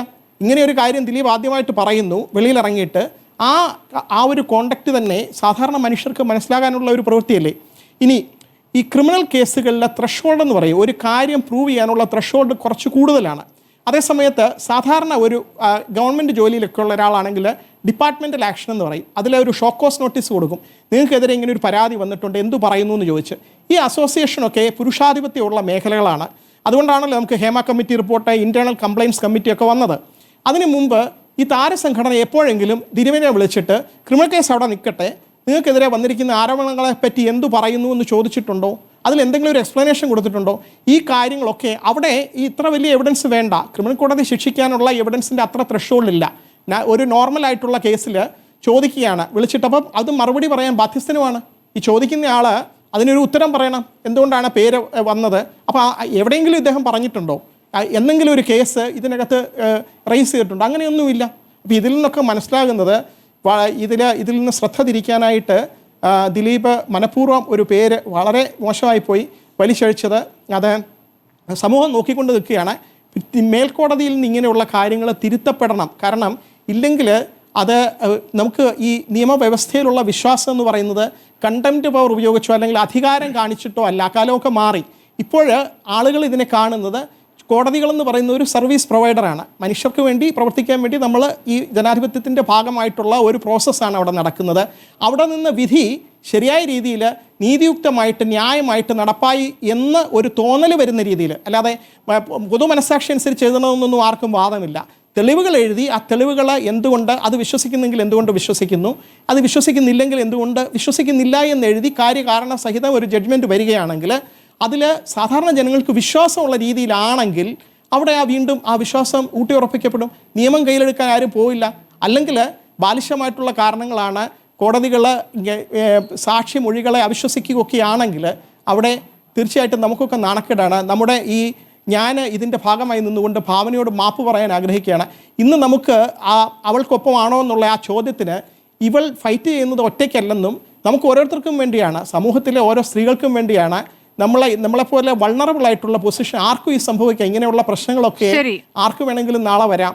അതുകൊണ്ട് സമൂഹം ഒറ്റക്കെട്ടായിട്ട് അവരുടെ കൂടെ ഉള്ളെന്നുള്ള ആ മെസ്സേജ് ഭാഗ്യലക്ഷ്മിക്ക് പറയാൻ കഴിയുമെങ്കിൽ ഇത് ഞങ്ങളുടെയും കൂടി ആവശ്യമാണ്, അവരുടെ ഒറ്റയ്ക്കുള്ള ആവശ്യമല്ലെന്നുള്ള മെസ്സേജ് പോകണം. ശരി, ഞാൻ ജയിക്കിലേക്ക് വരാം. ജയിക്ക് ഇപ്പോൾ അപ്പീൽ പോകും എന്ന് പറയുന്നുണ്ട്. സർക്കാർ അപ്പീൽ പോകും എന്ന് പറയുമ്പോഴും ആദ്യം മന്ത്രി സജി ചെറിയാന്റെ പ്രതികരണം അത്ര ബലത്തോടു കൂടിയായിരുന്നില്ല. അത് എല്ലാവരുമായിട്ട് ആലോചിച്ച ശേഷം തീരുമാനിക്കുമെന്നൊക്കെയായിരുന്നു. നിയമമന്ത്രി കൃത്യമായി പറയുന്നു അപ്പീൽ പോകുമെന്ന്. അപ്പീൽ പോകുമ്പോൾ ഇപ്പോൾ സംഭവിച്ച എല്ലാ പ്രശ്നങ്ങൾക്കും പരിഹാരമാകുന്ന രീതിയിൽ, അതിജീവിതയ്ക്ക് ആത്മവിശ്വാസം നൽകുന്ന രീതിയിൽ മുന്നോട്ട് പോകാനാകും എന്ന ഉറപ്പുകൂടി നൽകാൻ പറ്റുമോ? കാരണം 2 പ്രോസിക്യൂട്ടർമാർ രാജിവെച്ചു. അതിനുശേഷം വന്ന പ്രോസിക്യൂട്ടറാണ് കേസുമായി മുന്നോട്ട് പോയത്. ഇങ്ങനെ പല ഘട്ടത്തിലും ആത്മവിശ്വാസം ഇല്ലാതാകുന്ന രീതിയിലുള്ള അനുഭവങ്ങളിലൂടെ അവർക്ക് കടന്നു പോകേണ്ടി വന്നിട്ടുണ്ട്. ജേക്ക്. തീർച്ചയായിട്ടും ഈ കാര്യത്തിൽ ഞാൻ മനസ്സിലാക്കുന്നു, രാഷ്ട്രീയത്തിനും കക്ഷി രാഷ്ട്രീയത്തിനൊക്കെ അതീതമായി നമ്മൾ മലയാളികൾ പ്രബുദ്ധരായിട്ടുള്ള മഹാഭൂരിപക്ഷം വരുന്ന മനുഷ്യന്മാർ ഈ അധമ സംഘത്തെ, ഞാൻ നല്ല ബോധ്യത്തിലും ഉറപ്പിലും പറയുന്നു, അപൂർവം വരുന്ന ഈ അധമ സംഘത്തെ തള്ളിപ്പറയുകയും മറിച്ച് ഇവരുടെ ഭീഷണികൾക്ക് മുമ്പിൽ നടുവ് കുനിയാതെ ശിരസുയർത്തിപ്പിടിച്ചു നിൽക്കാൻ കരളുറപ്പ് കാണിച്ച മലയാളി സ്ത്രീയുടെ ധൈര്യത്തിന്റെ പ്രതീകമായിട്ടുള്ള ഈ സർവൈവർക്ക് നീതി ലഭിക്കാൻ ഏതറ്റം പറയും സംസ്ഥാന സർക്കാരും രാഷ്ട്രീയ കക്ഷികളും നിരുപാധിക പിന്തുണയോടുകൂടെ തന്നെ അതിജീവിതയോടൊപ്പം നിൽക്കും എന്നുള്ളതാണ് ഈ അവസരത്തിൽ പറയാനുള്ളത്. ഒറ്റ കാര്യത്തിന് പ്രതികരിക്കേണ്ടതായിട്ടുണ്ട്. ഇതിനെ സംബന്ധിച്ച് ചോദ്യം ഉയർത്തിയപ്പോൾ ആദരണീയനായ നമ്മുടെ സഹപാനലിസ്റ്റ് സംവിധായകൻ ശ്രീ ജോസ് തോമസ് അദ്ദേഹം പറഞ്ഞു, എന്തടിസ്ഥാനത്തിലാണ്, എന്തു തെളിവിന്റെ ബലത്തിലാണ് ഈ കാര്യത്തിലെ കോൺസ്പിരസിയുടെ തലവൻ എന്ന് സംശയിക്കപ്പെടുന്ന ആളെ സംബന്ധിച്ച് ഞാൻ അധമൻ എന്നൊക്കെ വിളിച്ചത്? നിങ്ങളുടെ കയ്യിൽ തെളിവുണ്ടോ എന്നുള്ളതാണ്. ഈ കോടതി വിധിയെ നിങ്ങൾ മാനിക്കുന്നില്ല എന്നുള്ളതാണ്. കോടതി വിധികൾ, ജുഡീഷ്യറി, ആദരണീയനായ നമ്മുടെ അഭിഭാഷകൻ ശ്രീ പ്രശാന്ത് വളരെ മനോഹരമായി സമയമെടുത്തുകൊണ്ട് തന്നെ അതിനെ സംബന്ധിച്ച് ഇവിടെ പ്രതിപാദിച്ചു. ജുഡീഷ്യൽ ക്രിറ്റിസിസം എന്ന് പറയുന്ന ഒരു കാര്യമുണ്ട്. ഇപ്പൊ ഞാൻ അഭിഭാഷക പാണ്ഡിത്യം നേടിയ നിയമ വിദ്യാർത്ഥിയൊന്നുമല്ല. പക്ഷെ എന്താണ്, കോടതി വിധികളും കോടതിയും അസ്പർശ്യമായ ഒരു വിശുദ്ധതയുള്ള ഒരു കേന്ദ്രങ്ങളെയല്ല. ബാബറി മസ്ജിദ് മുതൽ ഈ കോടതി വിധി വരെ വിമർശിക്കപ്പെടേണ്ടതാണ്.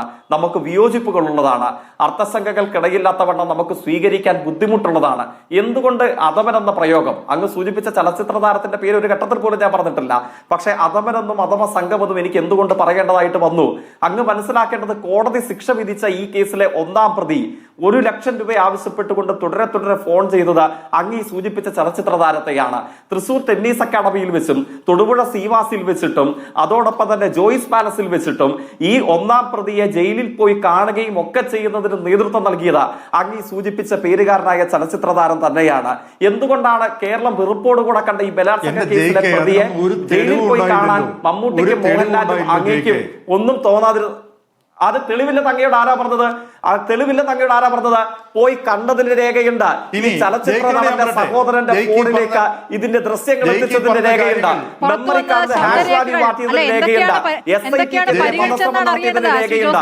നമ്മുടെ നാട്ടിൽ പുറത്തേക്ക് നമ്മൾ ചർച്ച ചെയ്ത ഒരുപാട് തെളിവുകളുണ്ട്. എന്താണ് കോടതി എടുത്തതെന്നാണ് അറിയേണ്ടത്. ഇതിനൊക്കെ സംവിധായകന് ഒരു സംശയം വേണ്ട. ഗണേഷ് കുമാറിനോട് ഒന്ന് പറഞ്ഞ് മനസ്സിലാക്കണത്. ഗണേഷ് കുമാറിനെ കൂടെ പറഞ്ഞ് മനസ്സിലാക്കണം കേട്ടോ. ഏത് കുമാറിനോട് ഞാൻ പറയും? അങ്ങ് സൂചിപ്പിച്ച ഏത് കുമാർമാരോടും ഞാൻ പറയും. അതിനകത്തൊന്നും സംശയമില്ല. അങ്ങ് സൂചിപ്പിച്ച ഏതെങ്കിലും ഒരു പേരുകാരന്റെ ആരോടും പറയും. മന്ത്രിയാവട്ടെ, പ്രധാനമന്ത്രിയാവട്ടെ, പ്രസിഡന്റ് ആവട്ടെ, ഈ കാര്യത്തിനകത്ത് അങ്ങനെ ആരെങ്കിലും ഒരാളെ മാറ്റി നിർത്തിയിട്ടാണ് ഞങ്ങൾ സംസാരിക്കുന്നത്. അത് ആരെങ്കിലും കാണുമ്പോൾ നട്ടല്ലൂരി വീട്ടിൽ വെച്ചിട്ട് വന്ന് സംസാരിക്കുന്ന സമയം ഞങ്ങൾക്ക് ആർക്കെങ്കിലും ഉണ്ടോ? നല്ല ഉറച്ച ബോധ്യത്തോട് കൂടിയിട്ടാണ് ഇതിന്റെ ഭാഗമായിട്ട് എന്തെങ്കിലും കോൺസിക്വൻസസ് വരാനുണ്ടെങ്കിൽ തയ്യാറായി തന്നെയാണ് ഇവിടെ വന്നിരുന്ന ഈ കാര്യങ്ങൾ സംസാരിക്കുന്നത്. ശരി, ഭരണകൂടത്തിന്റെ ഉറപ്പിൽ അതിജീവിതയ്ക്ക് മുന്നേറാൻ കഴിയട്ടെ എന്ന് മാത്രം നമുക്ക് ഈ ഘട്ടത്തിൽ കരുതാം. നമുക്ക് സമയക്കുറവുള്ളതാണ്. വളരെ നന്ദി ജെയ്ക്സി തോമസ്, ഭാഗ്യലക്ഷ്മി, ശ്രീ ജോസ് തോമസ്, VR അനൂപ്, ശ്രീ അഡ്വക്കേറ്റ് പ്രശാന്ത് പത്മനാഭൻ ചർച്ചയിൽ പങ്കെടുത്തതിന്.